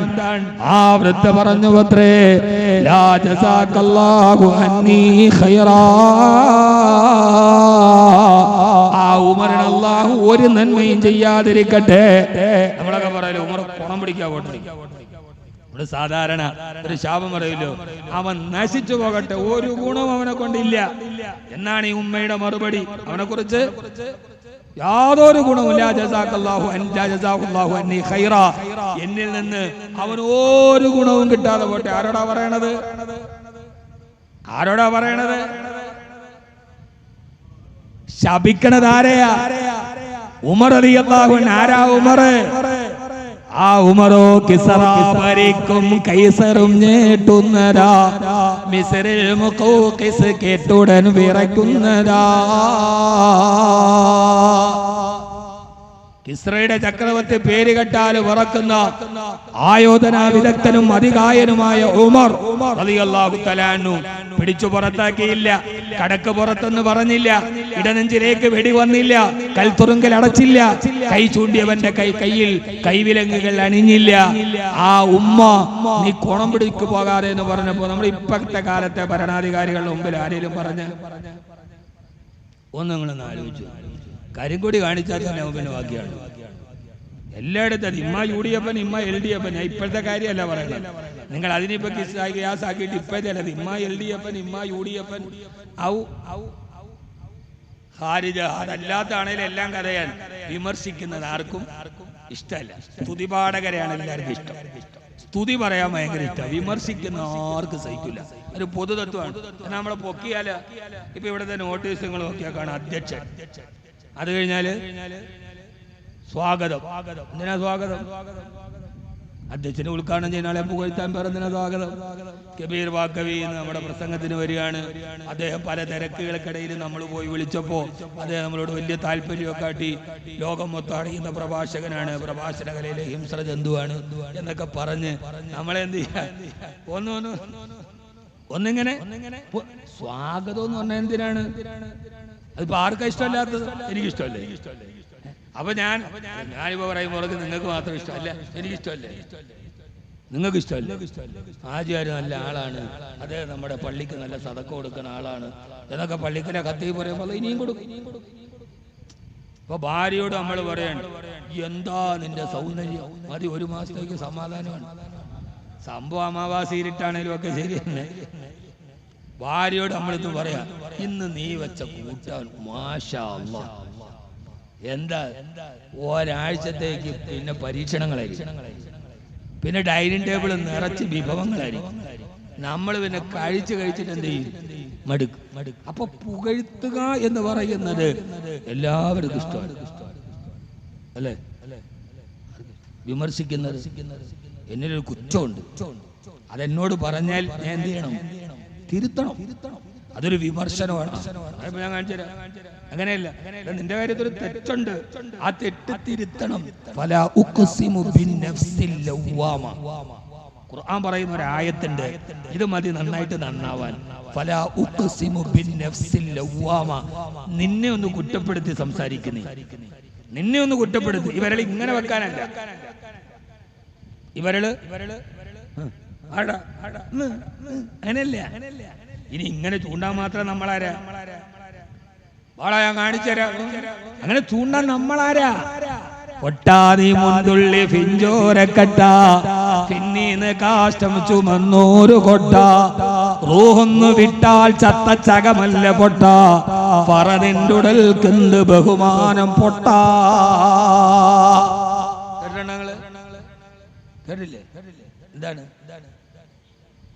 ഒന്ന് പറയാ ചേരാ? എന്താണ് കേട്ടിട്ടുണ്ടോ? എന്നാ ബാക്കി പാടി. പഴയ ആളുകൾക്കൊക്കെ നന്നായിട്ട് അറിയാം. എൻ്റെ ഉമ്മൊക്കെ പറയാൻ കേട്ടിട്ടുണ്ട്. പഴയ ഇന്നത്തെ ആളുകൾക്ക് ഒന്നും അറിയില്ല. ഇന്നത്തെ ചെറുപ്പക്കാർക്ക് അവരിപ്പോ ലൈലാടെ പാദം പറിഞ്ഞ മജ്നൂന്റെ മണ്ണാങ്കട്ടെ നോക്കി കിടക്കുക. ഇത് പഴയ നമ്മുടെ പൂർവികന്മാർ അതൊക്കെ പാടിയപ്പോഴാണ് നമുക്ക് ഇസ്സത്തുണ്ടായിരുന്നത്. പഴയ കാരണവന്മാര് പാടും. ഞാൻ ഒരിക്കൽ വാത് പറഞ്ഞപ്പോ അവിടെ ഒരു ഹാജിയാർ ഇരുന്നിട്ട് മുഴുവൻ പാടി. സഫലമാലയാണ്, സഫലമാല. ശുജായി മൊയ്ത് മുസ്ലിയാരുടെ സഫലമാലയാണ്. ഇത് കുറേ ഉണ്ട്. പകൽ കണ്ണടച്ചാൽ ഇരുളാമോ പൊട്ട, പന്തം തെളിച്ചാൽ ഫജറാമോ പൊട്ട, നട്ടാൽ നെൽഫുല്ല് വിളയുമോ പൊട്ട, നാരായം വിട്ടാ സുചുട്ടുമോ പൊട്ട. ചോദിക്കണ പൊട്ടാന്നാണ്. എടാ പൊട്ട നിങ്ങളല്ലേട്ടാ, ഞാൻ എന്നെ പറയണ എനിക്ക് ഇവിടെ സലാമത്തായിട്ട് പോണം. അല്ലേ തന്നെ ഇത് ഒന്നാമത്തെ തുറുപ്പല പോരാത്തതിന് ഗർഭിണി എന്ന് പറഞ്ഞമാതിരി, തന്നെ അടക്കാൻ പറ്റാത്ത സമയത്താ ഗർഭിണിയായെന്ന് പറഞ്ഞമാതിരി ഒന്നാമത് തന്നെ പ്രശ്നമാണ്. അതിൻ്റെ ഇടയിൽ നിങ്ങളെ ഒന്നുമല്ല എന്നെ പറയണ. എടാ പൊട്ട എടാ പൊട്ട പൊട്ടാ നീ മുന്തുള്ളി. എടാ പൊട്ടാന്ന് വിളിക്കുക, പായല്ല, ഫായ. ഇപ്പോഴും ലക്ഷദ്വീപിൽ പാ പറയൂല, ഫായാണ്. ഞാനൊരിക്കൽ ലക്ഷദ്വീപ് അതിന് പോയി. ഒരു കുട്ടി ഒരു പാത്രം, കഞ്ഞിപ്പാത്രം വിളിച്ചിട്ട് വരിക, സ്കൂളിൽ നിന്ന് വരികയാണ്. അപ്പൊ ഞാൻ ചോദിച്ചു, കുട്ടിയെ നീ എവിടെ പോയി? ഈ സ്കൂളിൽ പോയി. സ്കൂളെന്ന് പറയൂല, ഈ സ്കൂള്. ഞാൻ ചോദിച്ചു, ഇതിനകത്ത് എന്താണ്? അത് ഫയർ ഫുളുങ്ങിയത്, ഫയറും കുരു ഫുളുങ്ങിയത്. ഫായ പറയും, അതേ പഴയ ഭാഷയാണ്. എടാ ഫൊട്ട, എടാ ഫൊട്ട നീ ആരാ? ഇത്ര വലിയ നെഞ്ചും വിരിച്ച് ആരുണ്ടടാ എന്നോട് എതിരിടാൻ എന്ന് പറഞ്ഞ് നെഞ്ചും വിരിച്ച് നീ നിൽക്കുമ്പോ ആരാണെന്ന് നീ ചിന്തിച്ചിട്ടുണ്ടോ? ഫൊട്ടാ നീ മുന്തുള്ളി ഫിഞ്ചോരക്കട്ട, പിന്നീന്ന് കാട്ടം ചുമന്നൂരു കൊട്ടാറൂഹൊന്നു വിട്ടാൽ ചത്ത ചകമല്ല പൊട്ട, പറതിൻ്റുടൽക്കെന്ത് ബഹുമാനം പൊട്ട. എടാ പൊട്ട നീ ആരാന്നറിയോ? നീ ആര് കണ്ടാലും തൊടാറയ്ക്കുന്ന, കണ്ണാലുടാൻ തുടച്ചു മാറ്റാൻ വ്യഗ്രതപ്പെടുന്ന ഒരു തുള്ളി ഇന്ദ്രിയമായിരുന്നില്ലേ വാപ്പാന്റെ മുതുകിലെ ഇന്ദ്രിയത്തുള്ളിയായിരുന്നില്ല നീ ഒരു കാലത്ത്? അത് കഴിഞ്ഞിട്ട് പിന്നെ നീ ഇപ്പൊ ആരാ? പണ്ട് നീ ആരായിരുന്നു? ആര് കണ്ടാലും തൊടാനറയ്ക്കുന്ന, തൊട്ടാലിടൻ തുടച്ചു മാറ്റാൻ വ്യഗ്രത കാണിക്കുന്ന അരോചകമായ ഗന്ധമുള്ള ഒരു ഇന്ദ്രിയത്തുള്ളിയല്ല നീ. എന്റെ അപ്പുറത്തൊന്നും അല്ലല്ലോ, ആട്ടിക്കൊന്നും കൊണ്ടൊന്നല്ലല്ലോ. ഇപ്പൊ ഈ 5 അടി 10 ഇഞ്ച് ഉയരവും 10-85 കിലോ തൂക്കവും എന്റെ കാര്യമായിട്ടാ, അങ്ങനെയല്ല. അതൊക്കെ ആയിട്ട് നീ ഇങ്ങനെ നെഞ്ചും വിളിച്ച് വലിയ വെള്ളക്കുപ്പായവും നല്ല കതറക്കും, നല്ല പശമുക്കിയ കതറും, അല്ല കതറാക്കിയതാ അതുകൊണ്ടിട്ടാ, പശമുക്കിയ കതറും ഈ വെള്ളം മുണ്ടുമൊക്കെ ഇട്ട് വലിയ തൊപ്പിയൊക്കെ വെച്ച് നീ ഇപ്പൊ ഇങ്ങനെ വലിയ ഞെളിഞ്ഞു പകല് പറയുമ്പോ നീ ആരാന്നാ ഈ വിചാരിച്ചത്? നീ വെറും പിന്നീന്ന് കാട്ടം ചുമന്ന ഒരു കൊട്ട, കുറെ കാട്ടവും ചുമന്നുകൊണ്ട് കിടക്കുന്ന ഒരു മൊബൈൽ ടോയ്ലറ്റാണ് നീ.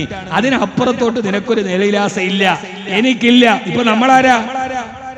ഒരു മൊബൈൽ ടോയ്ലറ്റ്. അതിന് കുറെ കാട്ടവും ചുമന്നുകൊണ്ട് കിടക്കുന്ന മൊബൈൽ ടോയ്ലറ്റ്. അതാണിത്. കാന പീന സോന ഹഗ്ന, അത്രേ ഉള്ളൂ. അതിനപ്പുറത്തോട്ട് എന്താ നീ ഉള്ളത്? എന്നിട്ടൊരു ചോദ്യമുണ്ട്. ഷുജായിയുടെ ചോദ്യം. എന്താ ചോദ്യം? ആ ചോദ്യം നീ ഇങ്ങനെ നെഞ്ചും വിരിച്ച് വെല്ലും വിളിച്ചു നീ ഇങ്ങനെ തലപൊക്കി നടക്കുമ്പോ റൂഹൊന്നു വിട്ടാൽ ചത്ത ചകമല്ല പൊട്ടാ പറനിണ്ടുടൽക്കെന്ത് ബഹുമാനം പൊട്ടാ. നിന്റെ ശരീരത്തിന് നിന്റെ കൈകൾ ഇങ്ങനെ ചൂണ്ടാ നിനക്ക് ബലം നൽകുന്ന ഈ ചൂണ്ടുവരൽ മറ്റൊരുത്തന്റെ നെറ്റിക്ക് നേരെ ഉയർത്താ നിനക്ക് ബലം നൽകുന്ന കൈയെടുത്തിട്ടാഞ്ഞടിക്കാൻ നിന്റെ കൈകൾക്ക് ചലനശേഷി നൽകുന്ന എല്ലാ ഫിത്നകൾക്കും ഫസാദുകൾക്കും നടക്കാൻ നിനക്ക് വേഗത തരുന്ന നിന്റെ കാലുണ്ടല്ലോ, ആ ശരീരത്തിൽ നിന്ന് റൂഹൊന്ന് വിട പറഞ്ഞാൽ പിന്നെ നിനക്ക് എന്ത് അനക്കമാണുള്ളത്? റൂഹൊന്ന് വിട്ടാൽ ചത്ത ചകമല്ല പൊട്ടാ പറനിണ്ടുടൽക്കെന്ത് ബഹുമാനം പൊട്ടാ. പിന്നെ നിന്നെ ആരാണ് ബഹുമാനിക്കുക?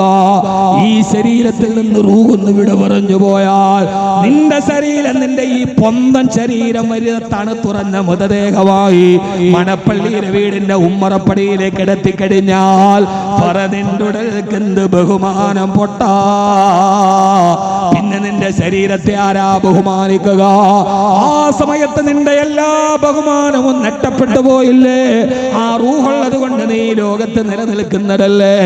കബീർബാക്കവി വിനീതനായ ഞാൻ ഇവിടെ പ്രഭാഷണത്തിന് വരുമ്പോ എനിക്ക് ഭക്ഷണം നിന്ന് സ്വീകരിച്ചിരുത്തി ഇവിടേക്ക് വരുമ്പോ മഴ നനയാടെ കൊടച്ചാത്തിന്റെ ഉള്ളിൽ എന്നെ ഈ സ്റ്റേജിലേക്ക് ആനയിച്ചത് എന്തുകൊണ്ടാ? അഹമ്മദ് കബീർബാക്കവി എന്ന ഒരു പേരെനിക്കുള്ളത് കൊണ്ടാ. എന്റെ പ്രിയപ്പെട്ട സഹോദരാ, ഇതെങ്ങാനും കഴിഞ്ഞിട്ട് ഞാൻ ഇവിടെ നിന്ന് തിരിച്ചു പോകുമ്പോ ആ സമയത്ത് എന്റെ ശരീരത്തിന്റെ റൂഹെങ്ങാനും വിട പറഞ്ഞു പോയാൽ തണുത്തുറന്ന മൃതദേഹമായിട്ട് കൊല്ലം ജില്ലയിലെ ആയൂരിനടുത്ത് കരാളി കോണത്തുള്ള ദാറുൽ ഇഹ്സാൻ എന്ന എന്റെ സ്വപ്ന വീടിന്റെ മുമ്പിൽ എന്നെ കൊണ്ടുപോയി കിടത്തിയാൽ ആര് വന്നിട്ടും കബീർബാക്കവി എന്ത് ചെയ്യണമെന്ന് ചോദിക്കോ? ഒരാൾ ചോദിക്കുന്നത് മയ്യത്തെടുക്കാറായോ, എപ്പോഴാണ് അതിനെ എടുക്കാറാവുക?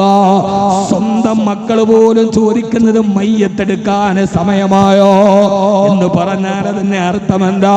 വാപ്പയുടെ ശരീരം ഇനി വീട്ടിൽ വെച്ചാൽ നാറി പുഴുക്കാൻ തുടങ്ങും. രാത്രിയിൽ ഞങ്ങൾക്ക് ആ വീട്ടിൽ കിടന്നുറങ്ങാൻ കഴിയില്ല. അതുകൊണ്ട് എപ്പോഴാണ് ഇത് കൊണ്ടുപോയി കുഴിച്ചിടുന്നതല്ലേ?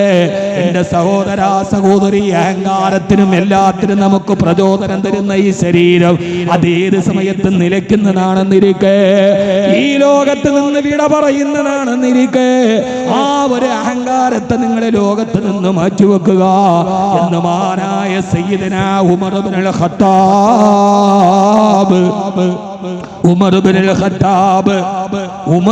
ഖത്താബ് റളിയല്ലാഹു തആല അൻഹു. യഥാർത്ഥത്തിൽ ആ ഒരു ബോധമല്ലേ നമുക്ക് വേണ്ടത്? മഹാനായ സയ്യിദനാ ഉമർ റളിയല്ലാഹു തആല അൻഹു അദ്ദേഹത്തിന്റെ വീട്ടിലേക്ക്, അദ്ദേഹം ഖലീഫയായിരിക്കുമ്പോ, രാജാവായിരിക്കുമ്പോ അദ്ദേഹത്തിന്റെ അടുക്കലേക്ക് ബൈത്തുൽ മാലിലേക്ക് കുറെ ഒട്ടകത്തെ കൊണ്ടുവന്നു. വഖഫിന്റെ സ്വത്താണ്. ആ ബൈത്തുൽ മാലിന്റെ ഒട്ടകത്തെ കൊണ്ടുവന്ന് ഉമർ റളിയല്ലാഹു അൻഹുവിന്റെ മുമ്പിൽ കൊണ്ടുവരുമ്പോ പാതിരാവിലെ നട്ടുച്ച നേരത്ത് ഉമർ റളിയല്ലാഹു തആല ഒട്ടകത്തെ കറക്കാൻ പോവുകയാ. കറക്കാൻ പോകുന്ന സമയത്ത് സക്കാത്തിന്റെ മുതലായിട്ട് വന്ന ബൈത്തുൽ മാലിന്റെ പൊതുജനങ്ങൾക്ക് അവകാശമുള്ള, എല്ലാവർക്കും അവകാശമുള്ള വഖഫിന്റെ സ്വത്ത് അതിന്റെ കൂടെയുണ്ട്. മഹാനായ ഉമർ റളിയല്ലാഹു അൻഹുവിന്റെ ചിന്ത, അല്ലാഹുവേ, എന്നെ എല്ലാവരും വിശ്വസ്തയോടെ ഏൽപ്പിച്ചതല്ലേ, ആ ഒട്ടകത്തിന്റെ പാലങ്ങാനും ബൈത്തുൽ മാലിലെ പാലങ്ങാനും മറ്റതിൽ ചേർന്നു പോയാലോ എന്ന് വിചാരിച്ചിട്ട് വഖഫായി കൊണ്ടുവന്ന ഒട്ടകത്തിന് അടയാളമിടുകയാണ്. ആര്? ഉമർ റളിയല്ലാഹു അൻഹു ഉദ്യോഗസ്ഥരെ ഏൽപ്പിച്ചില്ല. അവരെങ്ങാനും മാറിയെങ്ങാനും അടയാളമിട്ടാലും ഉത്തരവാദിത്വം ഉമറിനല്ലേ. ഞാൻ അവനെ ഏൽപ്പിച്ചു, അവൻ ചെയ്തെന്ന് എനിക്ക് പടച്ചവനോട് പറയാൻ പറ്റില്ലല്ലോ സഹോദരാ. കണ്ണും കാതും തുറന്ന് കേൾക്കണേ. അല്ലാഹു തൗഫീഖ് നൽകട്ടെ, അല്ലാഹു തൗഫീഖ് നൽകട്ടെ, അല്ലാഹു തൗഫീഖ് നൽകട്ടെ. ആ സമയത്ത് ഉമർ റളിയല്ലാഹു അൻഹു മറ്റൊരു ഉദ്യോഗസ്ഥർ, നൂറുകണക്കിന് ഉദ്യോഗസ്ഥരുണ്ടെന്നിരിക്കെ, ആ ഒട്ടകത്തിന് സ്വന്തമായിട്ട് അതിനെങ്ങനെ മാർക്ക് ചെയ്തുകൊണ്ടിരിക്കുമ്പോ ഒരു ഒട്ടകം, ഒട്ടകം ഉമർ റളിയല്ലാഹു അൻഹുവിന്റെ കയ്യിൽ നിന്ന് കടിഞ്ഞാൻ വിട്ടിട്ട് ഇളകി ഓടിയത്രേ. ഉദുഹയുടെ പോത്തോടുന്ന മാതിരി അതാ മരുഭൂമിയിലൂടെ ഓടുമ്പോ മഹാനായ ഉമർ റളിയല്ലാഹു അൻഹു വന്ധ്യവയോധികനായ വാർദ്ധക്യത്തിലേക്ക് എത്തിയ ഉമർ റളിയല്ലാഹു അൻഹു ആ ഒട്ടകത്തിന്റെ പുറകെ മരുഭൂമിയിലൂടെ ഓടുകയാണ്. ബൈത്തുൽ മാലിന്റെ വഖഫിന്റെ സ്വത്താണ്, അത് സൂക്ഷിച്ച് കൈകാര്യം ചെയ്യേണ്ടതാണ്. ഉമർ റളിയല്ലാഹു അൻഹുവിന്റെ പുറകിലൂടെ ഓടുമ്പോ അവസാനം ഓടി വൃദ്ധനായ ഉമർ റളിയല്ലാഹു അൻഹു തളർന്നു ഒട്ടകം കുതിച്ചോടാൻ തുടങ്ങി. ആ സമയത്താണ് തന്റെ വീടിന്റെ ജാലകവിരി നോക്കുമ്പോ മഹാനായ സയ്യിദുനാ അലി റളിയല്ലാഹു തആല ഈ കാഴ്ച കാണുന്നു. ഒരൊട്ടകത്തിന്റെ പുറകെ പാവപ്പെട്ട ഉമർ റളിയല്ലാഹു അൻഹു മണലിലൂടെ ഓടി തളരുന്നത് കണ്ടപ്പോ അലി റളിയല്ലാഹു അൻഹു വിളിച്ചു, അത്രയാ അമീറുൽ മുഅ്മിനീൻ,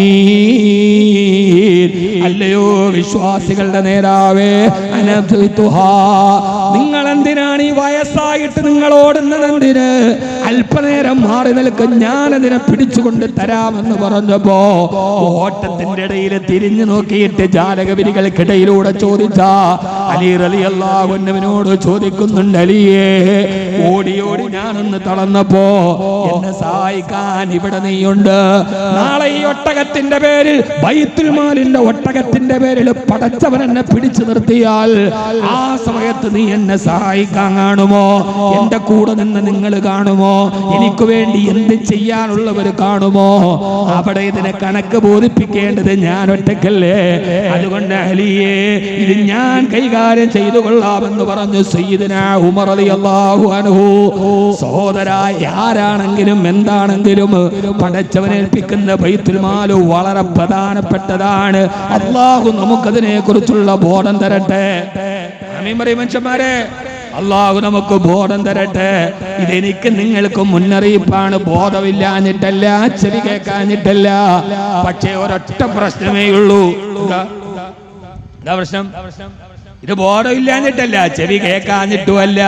പ്രശ്നം എന്താണ്? പ്രശ്നം അത് പടച്ചോൻ തന്നെ പ്രശ്നം പറയുന്നുണ്ട്. ശ്രദ്ധിച്ച് ഞാൻ പറയണ മുഴുവൻ പടച്ചോൻ പറഞ്ഞു, വാക്കവിടെ വകയായിട്ടൊന്നുമില്ല. ഇന്നാ ജഅൽനാ ഫീ അഗ്നാകിഹിം അഗ്ലാലാ ഫഹിയ ഇലൽ അദ്ഖാനി വഹും മുഖ്മഹൂൻ വജഅൽനാ മിൻ ബൈനി ഐദിഹിം സദ്ദാ വമിൻ ഖൽഫിഹിം സദ്ദാ ഫഅഗ്ശൈനാഹും ഫഹും ലാ യുബ്സിറൂൻ. ഇന്നാ ജഅൽനാ ഫീ അഗ്നാകിഹിം അഗ്ലാലാ, അവരുടെ ചുമലിൽ ഞാൻ ചില ചങ്ങലക്കെട്ടുകൾ ഇട്ടിട്ടുണ്ട്. ഫഹിയ ഇലൽ അദ്ഖാനി വഹും മുഖ്മഹൂൻ, ആ കെട്ടുകൾ പൊട്ടിച്ചെറിയാൻ അവർക്ക് കഴിയുന്നില്ല. ആ ചങ്ങലക്കെട്ട് ചിലപ്പോ രാഷ്ട്രീയമാവാം, അത് ചിലപ്പോ നാട്ടിലെ പ്രധാനപ്പെട്ട പദവികളാകാം, അതല്ലെങ്കിൽ ഞാൻ എങ്ങനെയായാൽ തിരുത്തിയാൽ എന്താകുമെന്നുള്ള മിഥ്യാബോധമാവാം. അവർക്ക് ചില ചങ്ങലക്കെട്ടുകളുണ്ട്, ചില ചങ്ങലക്കെട്ടുകൾ. ഇതൊക്കെ എനിക്ക് അറിയാം, എന്നിട്ട് ഞാൻ തിരുത്താ. പിന്നെ ഞാൻ ജീവിച്ചിരുന്നിട്ട് എന്താ കാര്യം? പിന്നെ ജീവിച്ചിരുന്നിട്ട് എന്താ കാര്യം? തിരുത്തണം. നമ്മൾ സ്വയം ചെയ്യണം. മനുഷ്യന്മാരെ തിരുത്തണം. എന്റെ പൊന്ന് സഹോദരൻ, തിരുത്തിയേ പറ്റൂ. ഞാൻ എന്നോടാണേലും നിങ്ങളോടാണേലും തിരുത്തിയേ പറ്റൂ. എപ്പോ? അവരെ മുമ്പിലും തടസ്സമുണ്ട്, പുറകിലും ചില തടസ്സങ്ങളുണ്ട്. ആ തടസ്സമാണ് പ്രശ്നം. അതിനെ മാറ്റണം. ഇതെനിക്ക് പ്രശ്നമല്ല, എനിക്കെന്റെ റബ്ബിന്റെ കോടതിയാണ് വലുത്. എല്ലാ തടസ്സങ്ങളും മാറ്റണം. അങ്ങനെ മാറ്റാൻ ഇതാരോടാ പറയേണ്ടത്? ഇന്നമാ തുന്ദിറു മനിത്തബഅ ദിക്റ വഖശിയ റഹ്മാന ബിൽ ഗൈബ് ഫബശ്ശിറുഹു ബിമഗ്ഫിറത്തിൻ വഅജ്രിൻ കരീം. യാസീന്റെ അർത്ഥം ഇങ്ങനെയാണെന്ന് നിങ്ങൾക്ക് ഇതുവരെ ഓർത്തിട്ടുണ്ടോ? ഈ യാസീൻ എന്ന് ഓതനുണ്ടല്ല, ആ ഓതനയുടെ അർത്ഥം ഇതാന്ന് നിങ്ങൾ ഇതേവരെ ഓർത്തിട്ടുണ്ടോ? നമ്മുടെ യാസീനോത്ത്, പ്രത്യേകിച്ച് മലയാളികളുടെ യാസീനോത്ത് ഒരു മഹാ തമാശയാണ്. നമ്മൾ ഖുർആൻ ഓതണ പോലെ ലോകത്തൊരു മനുഷ്യൻ ഖുർആൻ ഓതണം, മലയാളികൾ ഓതണമായിരുന്നു. അതിനൊരു പ്രത്യേക താളവും ഈണമൊക്കെ. അറബികൾ ഓതണം.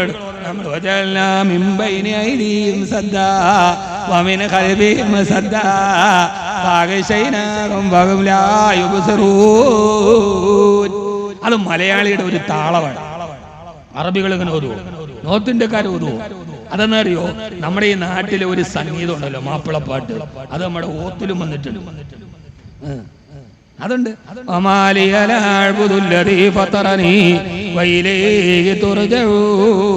കാഫ് മല കണ്ട പൂങ്കാറ്റ് കാരക്ക നീ കൊണ്ടുവന്നാട്ടെ, കാരക്ക നയിക്കുന്ന നാടിന്റെ മധുവൂറും കിസ്സ പറഞ്ഞാട്ടെ. ആ ഒരു രീതി യാസീനോദിലുണ്ട്. ഇത് കൽബിനെ പിടിച്ചു കുലുക്കുന്ന ഗ്രന്ഥമാണ്. അതിനെക്കുറിച്ച് പഠിച്ച ഒരാൾക്ക് ഈ ഭൂമിയിൽ മാന്യനായിട്ട് അല്ലാതെ ജീവിക്കാൻ കഴിയില്ല. എല്ലാ തെറ്റിൽ നിന്ന് അവരെ മാറ്റി നിർത്തുന്ന ആ ചോദ്യമാണ്. ഇന്നമാ തുന്തിറു, നബിയെ മുന്നറിയിപ്പ് പറഞ്ഞു, നരകത്തെ കുറിച്ച് പറഞ്ഞു, ഹിസാബിനെ കുറിച്ച് പറഞ്ഞു, ഖബറിനെ കുറിച്ച് പറഞ്ഞു. ആരോട്? ഈ ഖുർആനിനെ പിൻപറ്റുന്നവനോട്. അദൃശ്യതയിൽ പടച്ചവനെ പേടിക്കുന്നവനോട്. പരസ്യമായിട്ട് പടച്ചവനെ പേടിക്കുന്നവണ്ടല്ല. കാമത് കബീർ വാക്കവി കള്ളു കുടിക്കൂല. എന്തുകൊണ്ട്? നാട്ടുകാരെന്ത് പറയും? കബീർ വാക്കവി പലിശ മേടിക്കൂല. എന്തുകൊണ്ട്? നാട്ടുകാരെന്ത് പറയും? നാട്ടുകാർ പറയുന്നതാണ് നമ്മുടെ പ്രശ്നം. പടച്ചോനെ പേടിക്കേണ്ടത് എന്റെ റബ്ബ് കാണൂലേ? അത് ആര് കണ്ടില്ലെങ്കിൽ എന്റെ റബ്ബ് കാണൂലേ? ആരുടെ മുമ്പിൽ എനിക്ക് മാന്യനാവാം, പക്ഷെ റബ്ബിന്റെ മുമ്പിലോ പറ്റില്ലല്ലോ. ആ ഒരു ബോധ്യം വരാത്തടത്തോളം കാലം പറഞ്ഞങ്ങ് മനസ്സിലാവണില്ലേ? നിങ്ങൾക്ക് ഇത് പറയണോണ്ട് എന്നോട് എന്തെങ്കിലും ദേഷ്യം ഉണ്ടാ? നമ്മള് മോഹം കണ്ടിട്ട് എനിക്കൊന്ന് ഞാൻ ഇതിന്റെ ഇടയിൽ കൂടെ വേണം ഇറങ്ങിപ്പോവാൻ. ഞാൻ ഈ പറയണോണ്ട് എന്തേലും ദേഷ്യം എന്നോടുണ്ടാ? അദ്ദേഹം ഒന്നും മിണ്ടണില്ല. എന്റെ ഇല്ലല്ലേ ഉണ്ടെങ്കിൽ എനിക്കൊരു ചുക്കുമില്ല. എന്തുകൊണ്ട്? ഞാൻ ആരുടെ ആളായിട്ടല്ല സംസാരിക്കാം. ഒരാളെ എല്ലാവരോടും, എന്നോടും നിങ്ങളോടുമാണ് ഞാൻ പറയുന്ന എന്റെ റബ്ബിന്റെ കലാമാണ്. അതിന്റെ അർത്ഥം മാത്രമാണ്. അത് പഠിച്ചാൽ എന്റെയും നിങ്ങളുടെയും ജീവിതം നന്നാവും. അള്ളാഹു തൗഫീഖ് നൽകട്ടെ. അള്ളാഹു തൗഫീഖ് നൽകട്ടെ. അള്ളാഹു തൗഫീഖ് നൽകട്ടെ. തെറ്റുപറ്റിയാൽ തിരുത്തണം. മഹാനായ സയ്യിദിന ഉമർ, ഞാൻ പറയാം സയ്യിദിന ഉമർ ഞാൻ പറയണെന്നറിയാം. ആര് പറഞ്ഞാലും കേൾക്കാത്ത പ്രകൃതമായിരുന്നു അദ്ദേഹത്തിന്റെ. ആരെയും പേടിക്കാത്ത പ്രകൃതം. മക്കയെ കിടികിടാ വിറപ്പിച്ച ആയോധനാ വിദഗ്ധനും അതികായനുമായ ഒരു അതികായൻ. അദ്ദേഹത്തോട് ഏറ്റുമുട്ടാൻ ഒരാൾക്ക് പോലും ധൈര്യമില്ല. ഉമർ റളിയല്ലാഹു തആല രാജാവായിരിക്കുമ്പോ ഒരു കേസിന്റെ വിസ്താരണത്തിന് സാക്ഷിയായി ഒരു പെൺകുട്ടിയെ വിളിപ്പിച്ചു. ഉദ്യോഗസ്ഥന്റെ അടുത്ത് പറഞ്ഞു വിട്ടു. ഉമർ വിളിക്കുന്നുണ്ട്. പ്രസംഗം ഇഷ്ടപ്പെട്ടെന്ന് വെള്ളമൊക്കെ ഉമർ റളിയല്ലാഹു തആല പറഞ്ഞു വിട്ടു. ആ പെണ്ണിനെ വിളിച്ചോണ്ട് വരാൻ ഉദ്യോഗസ്ഥൻ പോയിട്ട് വാതിലെ മുട്ടി. പെൺകുട്ടി വന്ന് വാതിൽ തുറന്നു. ഒരു കേസിന് നീ സാക്ഷിയാണ്, പ്രതിയല്ല, നീ സാക്ഷിയാണ്. വിചാരണക്ക് വേണ്ടി ഉമറിന്റെ മുമ്പിൽ ഹാജരാവാൻ പറഞ്ഞിട്ടുണ്ട്. ഉമർ എന്ന് കേട്ടതും ഈ പെണ്ണ് പേടിച്ചു. ആ പേര് കേട്ടപ്പോ പേടിച്ചു പോയി. ആ പെണ്ണ് ഗർഭിണിയായിരുന്നു. ശാപിള്ളയെ പ്രസവിച്ചു. ആ പെണ്ണ് ഗർഭിണിയായി. ഉമർ എന്ന് പറയുന്ന വാക്ക് കേട്ടപ്പോ ഈ പെണ്ണ് പേടിച്ചു. ആ പേടിയിൽ ഗർഭാലസ്യം പോയി. ഗർഭാലസ്യം പോയാൽ എന്ത് ചെയ്യും? ഞാൻ അതുകൊണ്ടാണ് പറഞ്ഞത്, ഞാൻ ഈ പറയണത് നിങ്ങൾ ഇപ്പം നടക്കണ ഒരു കാര്യമായിട്ടും ബന്ധിപ്പിക്കരുത്. പടച്ചോനെ ഓർത്ത്. ഇവിടെയാണേലും ശരി, രാഷ്ട്രീയമാണെങ്കിലും ശരി, ഗർഭാലസ്യം പോയി. അലസിപ്പോയപ്പോ എന്ത് ചെയ്യും?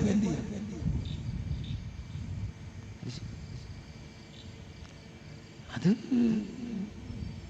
സ്ത്രീയെ ബഹുമാനിക്കണം, ആദരിക്കണം, പെങ്ങളായി കാണണം. പക്ഷെ ഖുർആൻ പറഞ്ഞത് എങ്ങനെ കണ്ടാലും ആണും പെണ്ണും തമ്മിൽ അവിഹിതമായ ശാരീരിക ബന്ധമുണ്ടായാൽ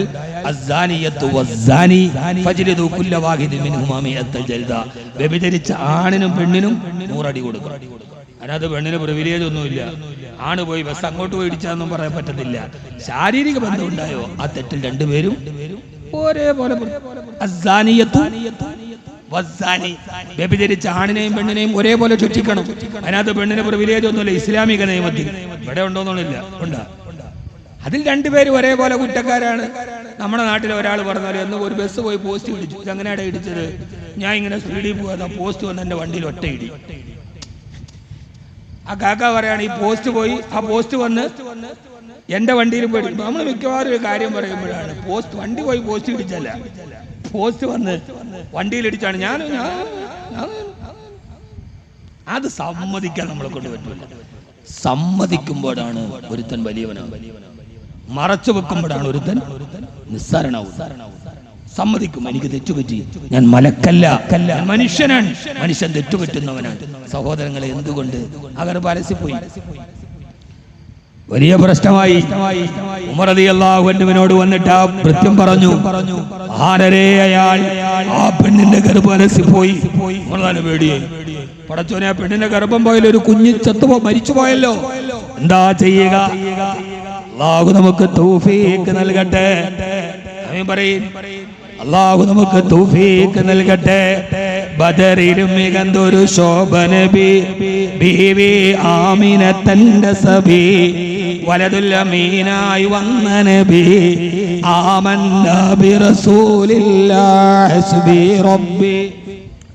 മഹാനായ ഉമറിനോട്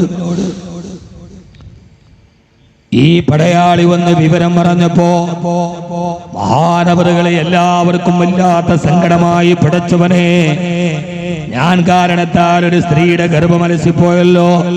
എല്ലാ അഗ്രഗണ്യരായ സഹാബത്തിനെ വിളിച്ചു നോക്കിയിട്ട് ഫത്വ ചോദിച്ചു. എല്ലാരോടും ഈ വിഷയം പറഞ്ഞിട്ട് ചോദിച്ചു, ഞാനിതിന് തെറ്റുകാരനാണോ അല്ലയോ? ആരാണ് തെറ്റ് ചെയ്തത്? ഞാനിതിന് തെറ്റുകാരനാണോ?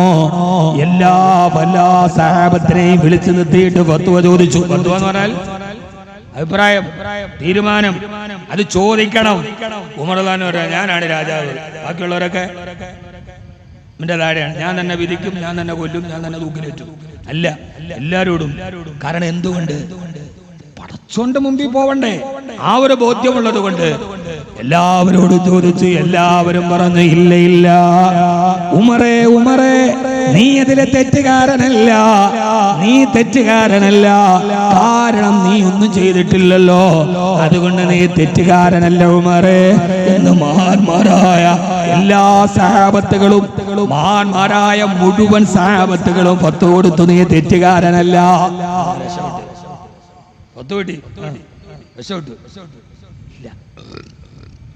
എല്ലാരും പറഞ്ഞു.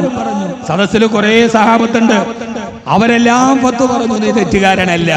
പക്ഷെ ഒരു ഇസ്ലാമിക കാര്യത്തിൽ ഒരു മുഅ്മിനിന് പടച്ചോനെ പേടിയുണ്ടെങ്കിൽ പഴുതുകൾ അതിൽ ഉപയോഗിക്കില്ല. എന്തുപയോഗിക്കില്ല? എന്തുപയോഗിക്കില്ല? പഴുതുകൾ ഉപയോഗിക്കില്ല. ഒരാൾ പറഞ്ഞൂടാ, 100 രൂപയ്ക്ക് 9 വെച്ച് പലിശ മേടിക്കരുത്, പടച്ചോൻ പോലും നിന്നെ വിടൂല. അപ്പോൾ അവന് കുഴപ്പമില്ല, പടച്ചോൻ മോളിൽ നിന്ന് കീപ്പോട്ട് നോക്കും, 9 6 കാണും, അത്ര വലുതില്ല. പഴുതുകൾ, നമുക്ക് പഴുതുകൾ പറയാം. പണ്ട് ഒരു കുറുക്കനോട് ചോദിച്ചു, നിങ്ങൾ ഈ രാത്രിയിൽ ആരും അറിയാതെ ഇരിക്കൊണ്ടോന്ന് ഈ ഹറാം മുഴുവൻ പിന്നെ എന്നെ കൊണ്ട് വയ്യ. ഫോർ എക്സാമ്പിൾ, ഇനി ഇത് തിർമിദിയിലും ബുഖാരിയിലും ഉണ്ടോ എന്ന് ചോദിക്കരുത്, ഇത് ഒരു സാങ്കല്പിക കഥയാണ്. ഇനി ഇത് അപ്പൊ കുറുക്കത്തി പറഞ്ഞു, നിങ്ങൾ ഈ ഹറാമെല്ലാം കൂടെ എന്റെ എണ്ണാക്കി കൊണ്ടുവന്ന ഇത് മോട്ടിച്ചോണ്ട് വരുന്ന സാധനല്ലേ, ഞാൻ ഇതെന്റെ പള്ളയിലോട്ട് പോയി ഞാൻ ഇതിന് സമാനം പറയണ്ടേ? അപ്പൊ കുറുക്കൻ പറഞ്ഞു, വെറുതെയാണ്, ഇത് ഹറാമൊന്നുമല്ല, ഇത് എല്ലാവരുടെയും പൂർണ്ണ പൊരുത്തവും സമ്മതവും മേടിച്ച് ഞാൻ കൊണ്ടുവരുന്ന സാധനമാണ് ഈ കോഴി. അപ്പൊ കുറുക്കത്തി ചോദിച്ചത് അങ്ങനെ. അത് ഞാൻ രാത്രിയിൽ എല്ലാവരും ഉറങ്ങിക്കഴിയുമ്പോൾ കോഴിയെ പിടിക്കാൻ കോഴിക്കൂട്ടിൽ പോയി. ആ പട്ടിയലിന്റെ ഇടയിലൂടെ അവിടെ നിൽക്കുന്ന കോഴിയുടെ കാലിൽ ഞാൻ അങ്ങ് പിടിക്കും, പൊരുത്തം ചോദിക്കാൻ. കോഴിയുടെ കാലിൽ ഞാനങ്ങ് പിടിക്കുമ്പോൾ കോഴി ബഹളം ഉണ്ടാക്കും, ഭയങ്കര കോഴി. അപ്പൊ എല്ലാവരും ടോർച്ചും വടിയും ഒക്കെ എടുത്ത് ചാടിയെടുത്ത് വന്നിട്ട് എഴുന്നേക്കുന്നവനെല്ലാം പറയും, പിടിയടാ പിടിയടാ പിടിയടാ എന്ന് പറഞ്ഞ് എല്ലാവരും വരും. എല്ലാവരും ഇങ്ങനെ നിർബന്ധിക്കും, ഞാൻ പിന്നെ പിടിച്ചോണ്ട് ഇങ്ങ് വരും. ആ വരണ എല്ലാവരും വട്ടം കൂടി പിടിയടാ പിടിയടാന്ന് എന്നോട് പറഞ്ഞ ഞാനതിനെ പിടിച്ചോണ്ട് വരും. യഥാർത്ഥത്തിൽ ഈ മസല ശരിയല്ലേ? നിങ്ങളെന്തേ പറയുക? ശരിയല്ലേ? ആ വന്ന എല്ലാരും പിടിയടാ പിടിയടാ എന്നപ്പോ ഞാൻ ഇത് പിടിച്ചോണ്ട് വന്നു, ഇത് പൊരുത്തോളാം, നീ ധൈര്യമായിട്ട് തോന്നുന്നു. അയാള് പണ്ട് കുറുക്കം പറയുന്ന മാതിരി ദീനിന്റെ കാര്യത്തിൽ കുറുക്കുവഴികളും പഴുതുകളും ഈമാനുള്ളവന് പറ്റില്ല. ഈമാനുള്ളവന് പറ്റില്ല. ആ സമയത്ത് ഉമർ റളിയല്ലാഹു അൻഹു എല്ലാവരും പറഞ്ഞു, നീ തെറ്റുകാരനല്ല, നീ തെറ്റുകാരനല്ല. ഉമർ റളിയല്ലാഹു അൻഹുവിന് ആ അഭിപ്രായം വാങ്ങിച്ചു വെച്ചിട്ട് രക്ഷപ്പെടാം. അപ്പോഴാണ് മെല്ലെ സദസ്സിലോട്ട് നോക്കുമ്പോൾ ഒരാൾ മാത്രം ഒന്നും മിണ്ടുന്നില്ല. ആരാണ്? മഹാനായ സയ്യിദുനാ അലി ഇബ്നു അബീ ത്വാലിബ് റളിയല്ലാഹു അൻഹു. മഹാനായ സയ്യിദനാ അലി ഇബ്നു അബീ താലിബ് റളിയല്ലാഹു അൻഹു അലിയാരാ അന മദീനത്തുൽ ഇൽമി വ അലിയുൻ ബാബുഹാ അന മദീനത്തുൽ ഇൽമി വ അലിയുൻ ബാബുഹാ ഞാൻ ഈ വിജ്ഞാനത്തിന്റെ നഗരമാണെങ്കിൽ അലി അതിന്റെ കവാടമാണ്. ഹബീബായ നബി തങ്ങൾ ഏറ്റവും ഇൽമുണ്ടെന്ന് പറഞ്ഞ ആലിമാണ് അലി റളിയല്ലാഹു അൻഹു. അപ്പോൾ ഇവരെക്കാൾ ഇൽമുള്ള ആള് അലി റളിയല്ലാഹു അൻഹു ആണ്. അലിയൊന്നും മിണ്ടുന്നില്ല. ഇവരെക്കാൾ വിവരമുള്ള ആരാ? എന്നോട് പലരും പറഞ്ഞു, ഉസ്താദേ ഇവിടെ വരുമ്പോ ജുമയുടെ ഫത്വ എന്ന് പറയുന്നു. എനിക്ക് ഫത്വ വരാറുണ്ട്. സയ്യിദുൽ ഉലമാ ജിഫ്രി മുത്തുക്കോയ തങ്ങൾ, കെബി അബൂബക്കർ ഹസ്രത്ത്, അതേപോലെയാണ് എൻ്റെ ഗുരുനാഥന്മാർ പറഞ്ഞ ഫത്വയ്ക്ക് അപ്പുറത്തേക്ക് എനിക്കൊരു ഫത്വ വരാനില്ല. അതാണല്ലോ നമ്മള്. അതിനപ്പുറത്തോട്ട് തന്നെ, അതിനപ്പുറത്തേക്ക് ഒരു ഫത്വ എന്നെ കൊണ്ടുവിട്ടു ഇല്ലല്ലോ. അവര് നിന്ന് ഫത്വ എന്താണ് അതാ ഫത്വ. അതിനപ്പുറത്തോട്ട് പറയാൻ പറ്റില്ല. ഈമാൻ എന്ന് പറയുന്നത് അതിന്റെ ഭാഗത്താണ്. അലി റളിയല്ലാഹു അൻഹു ഏറ്റവും വലിയ ആലിമാണ്. മെല്ലെ നടന്നു ചെന്നിട്ട് ഉമർ റളിയല്ലാഹു അൻഹു ചോദിച്ചു, അലിയേ അലിയേ, എല്ലാവരും പറയുന്നു ആ ഗർഭമലസിയതിന് ഉത്തരവാദി ഞാനല്ല എന്ന്. പക്ഷേ നിങ്ങൾ മാത്രം ഒന്നും പറയാതിരിക്കുന്നതെന്താ? നിങ്ങൾ പറയാതെ നിങ്ങളുടെ മൗനം എന്നെ വല്ലാതെ ബേജാറാക്കുന്നുണ്ടല്ലേ.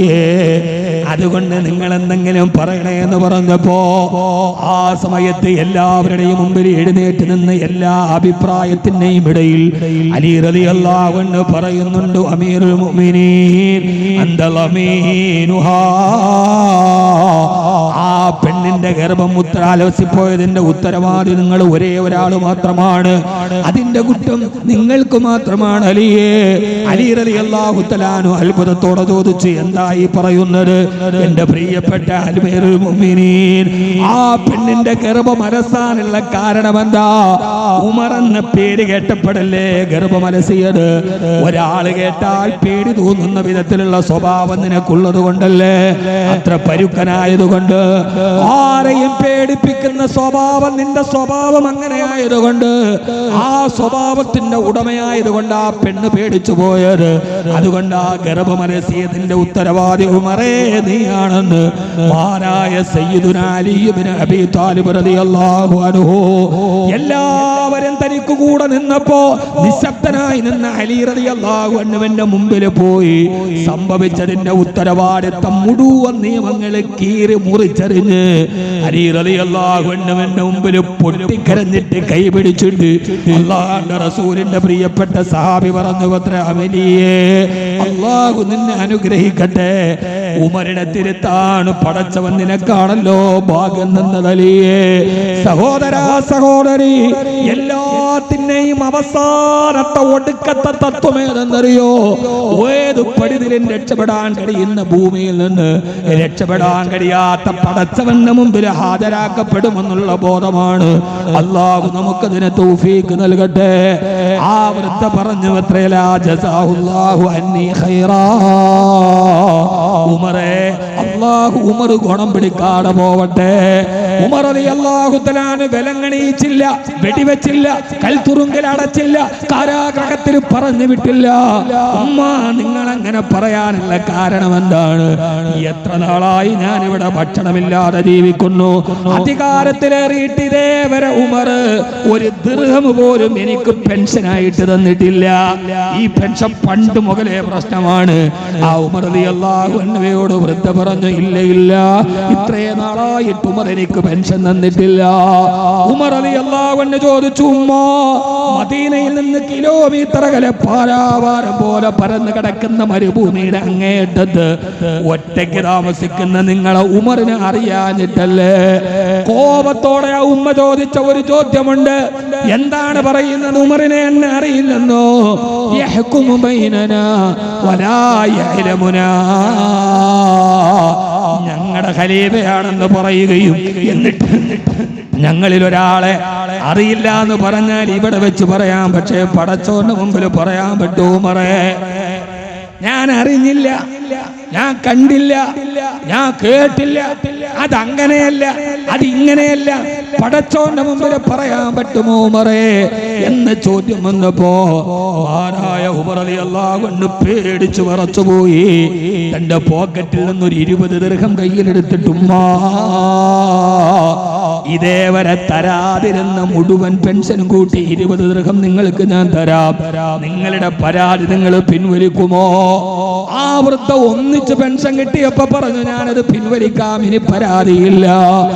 ആ 20 ദിർഹം ഉമ്മാന്റെ കയ്യിലോട്ട് വെക്കുമ്പോ മഹാനായ അബ്ദുല്ലാഹ് ഇബ്നു മസ്ഊദ് റളിയല്ലാഹു അൻഹു ഉമർ റളിയല്ലാഹു അൻഹുവിനെ കാണാതെ തെരഞ്ഞു ഓടി വരുമ്പോ ഒരു വൃദ്ധയുമായി സംസാരിച്ചു നിൽക്കുകയാണ്.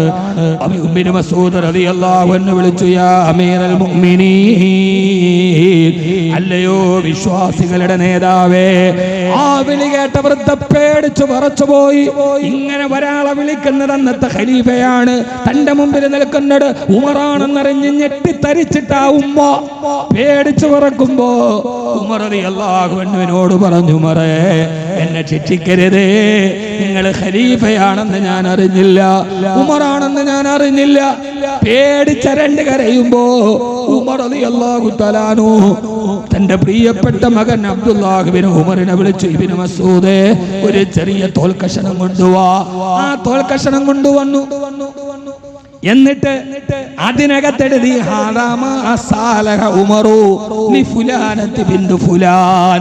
ഇന്നയാളുടെ മകളായ ഇന്ന പെണ്ണിനോട് ഉമർ ഉണ്ടാക്കുന്ന ഒരു കരാറുണ്ട്.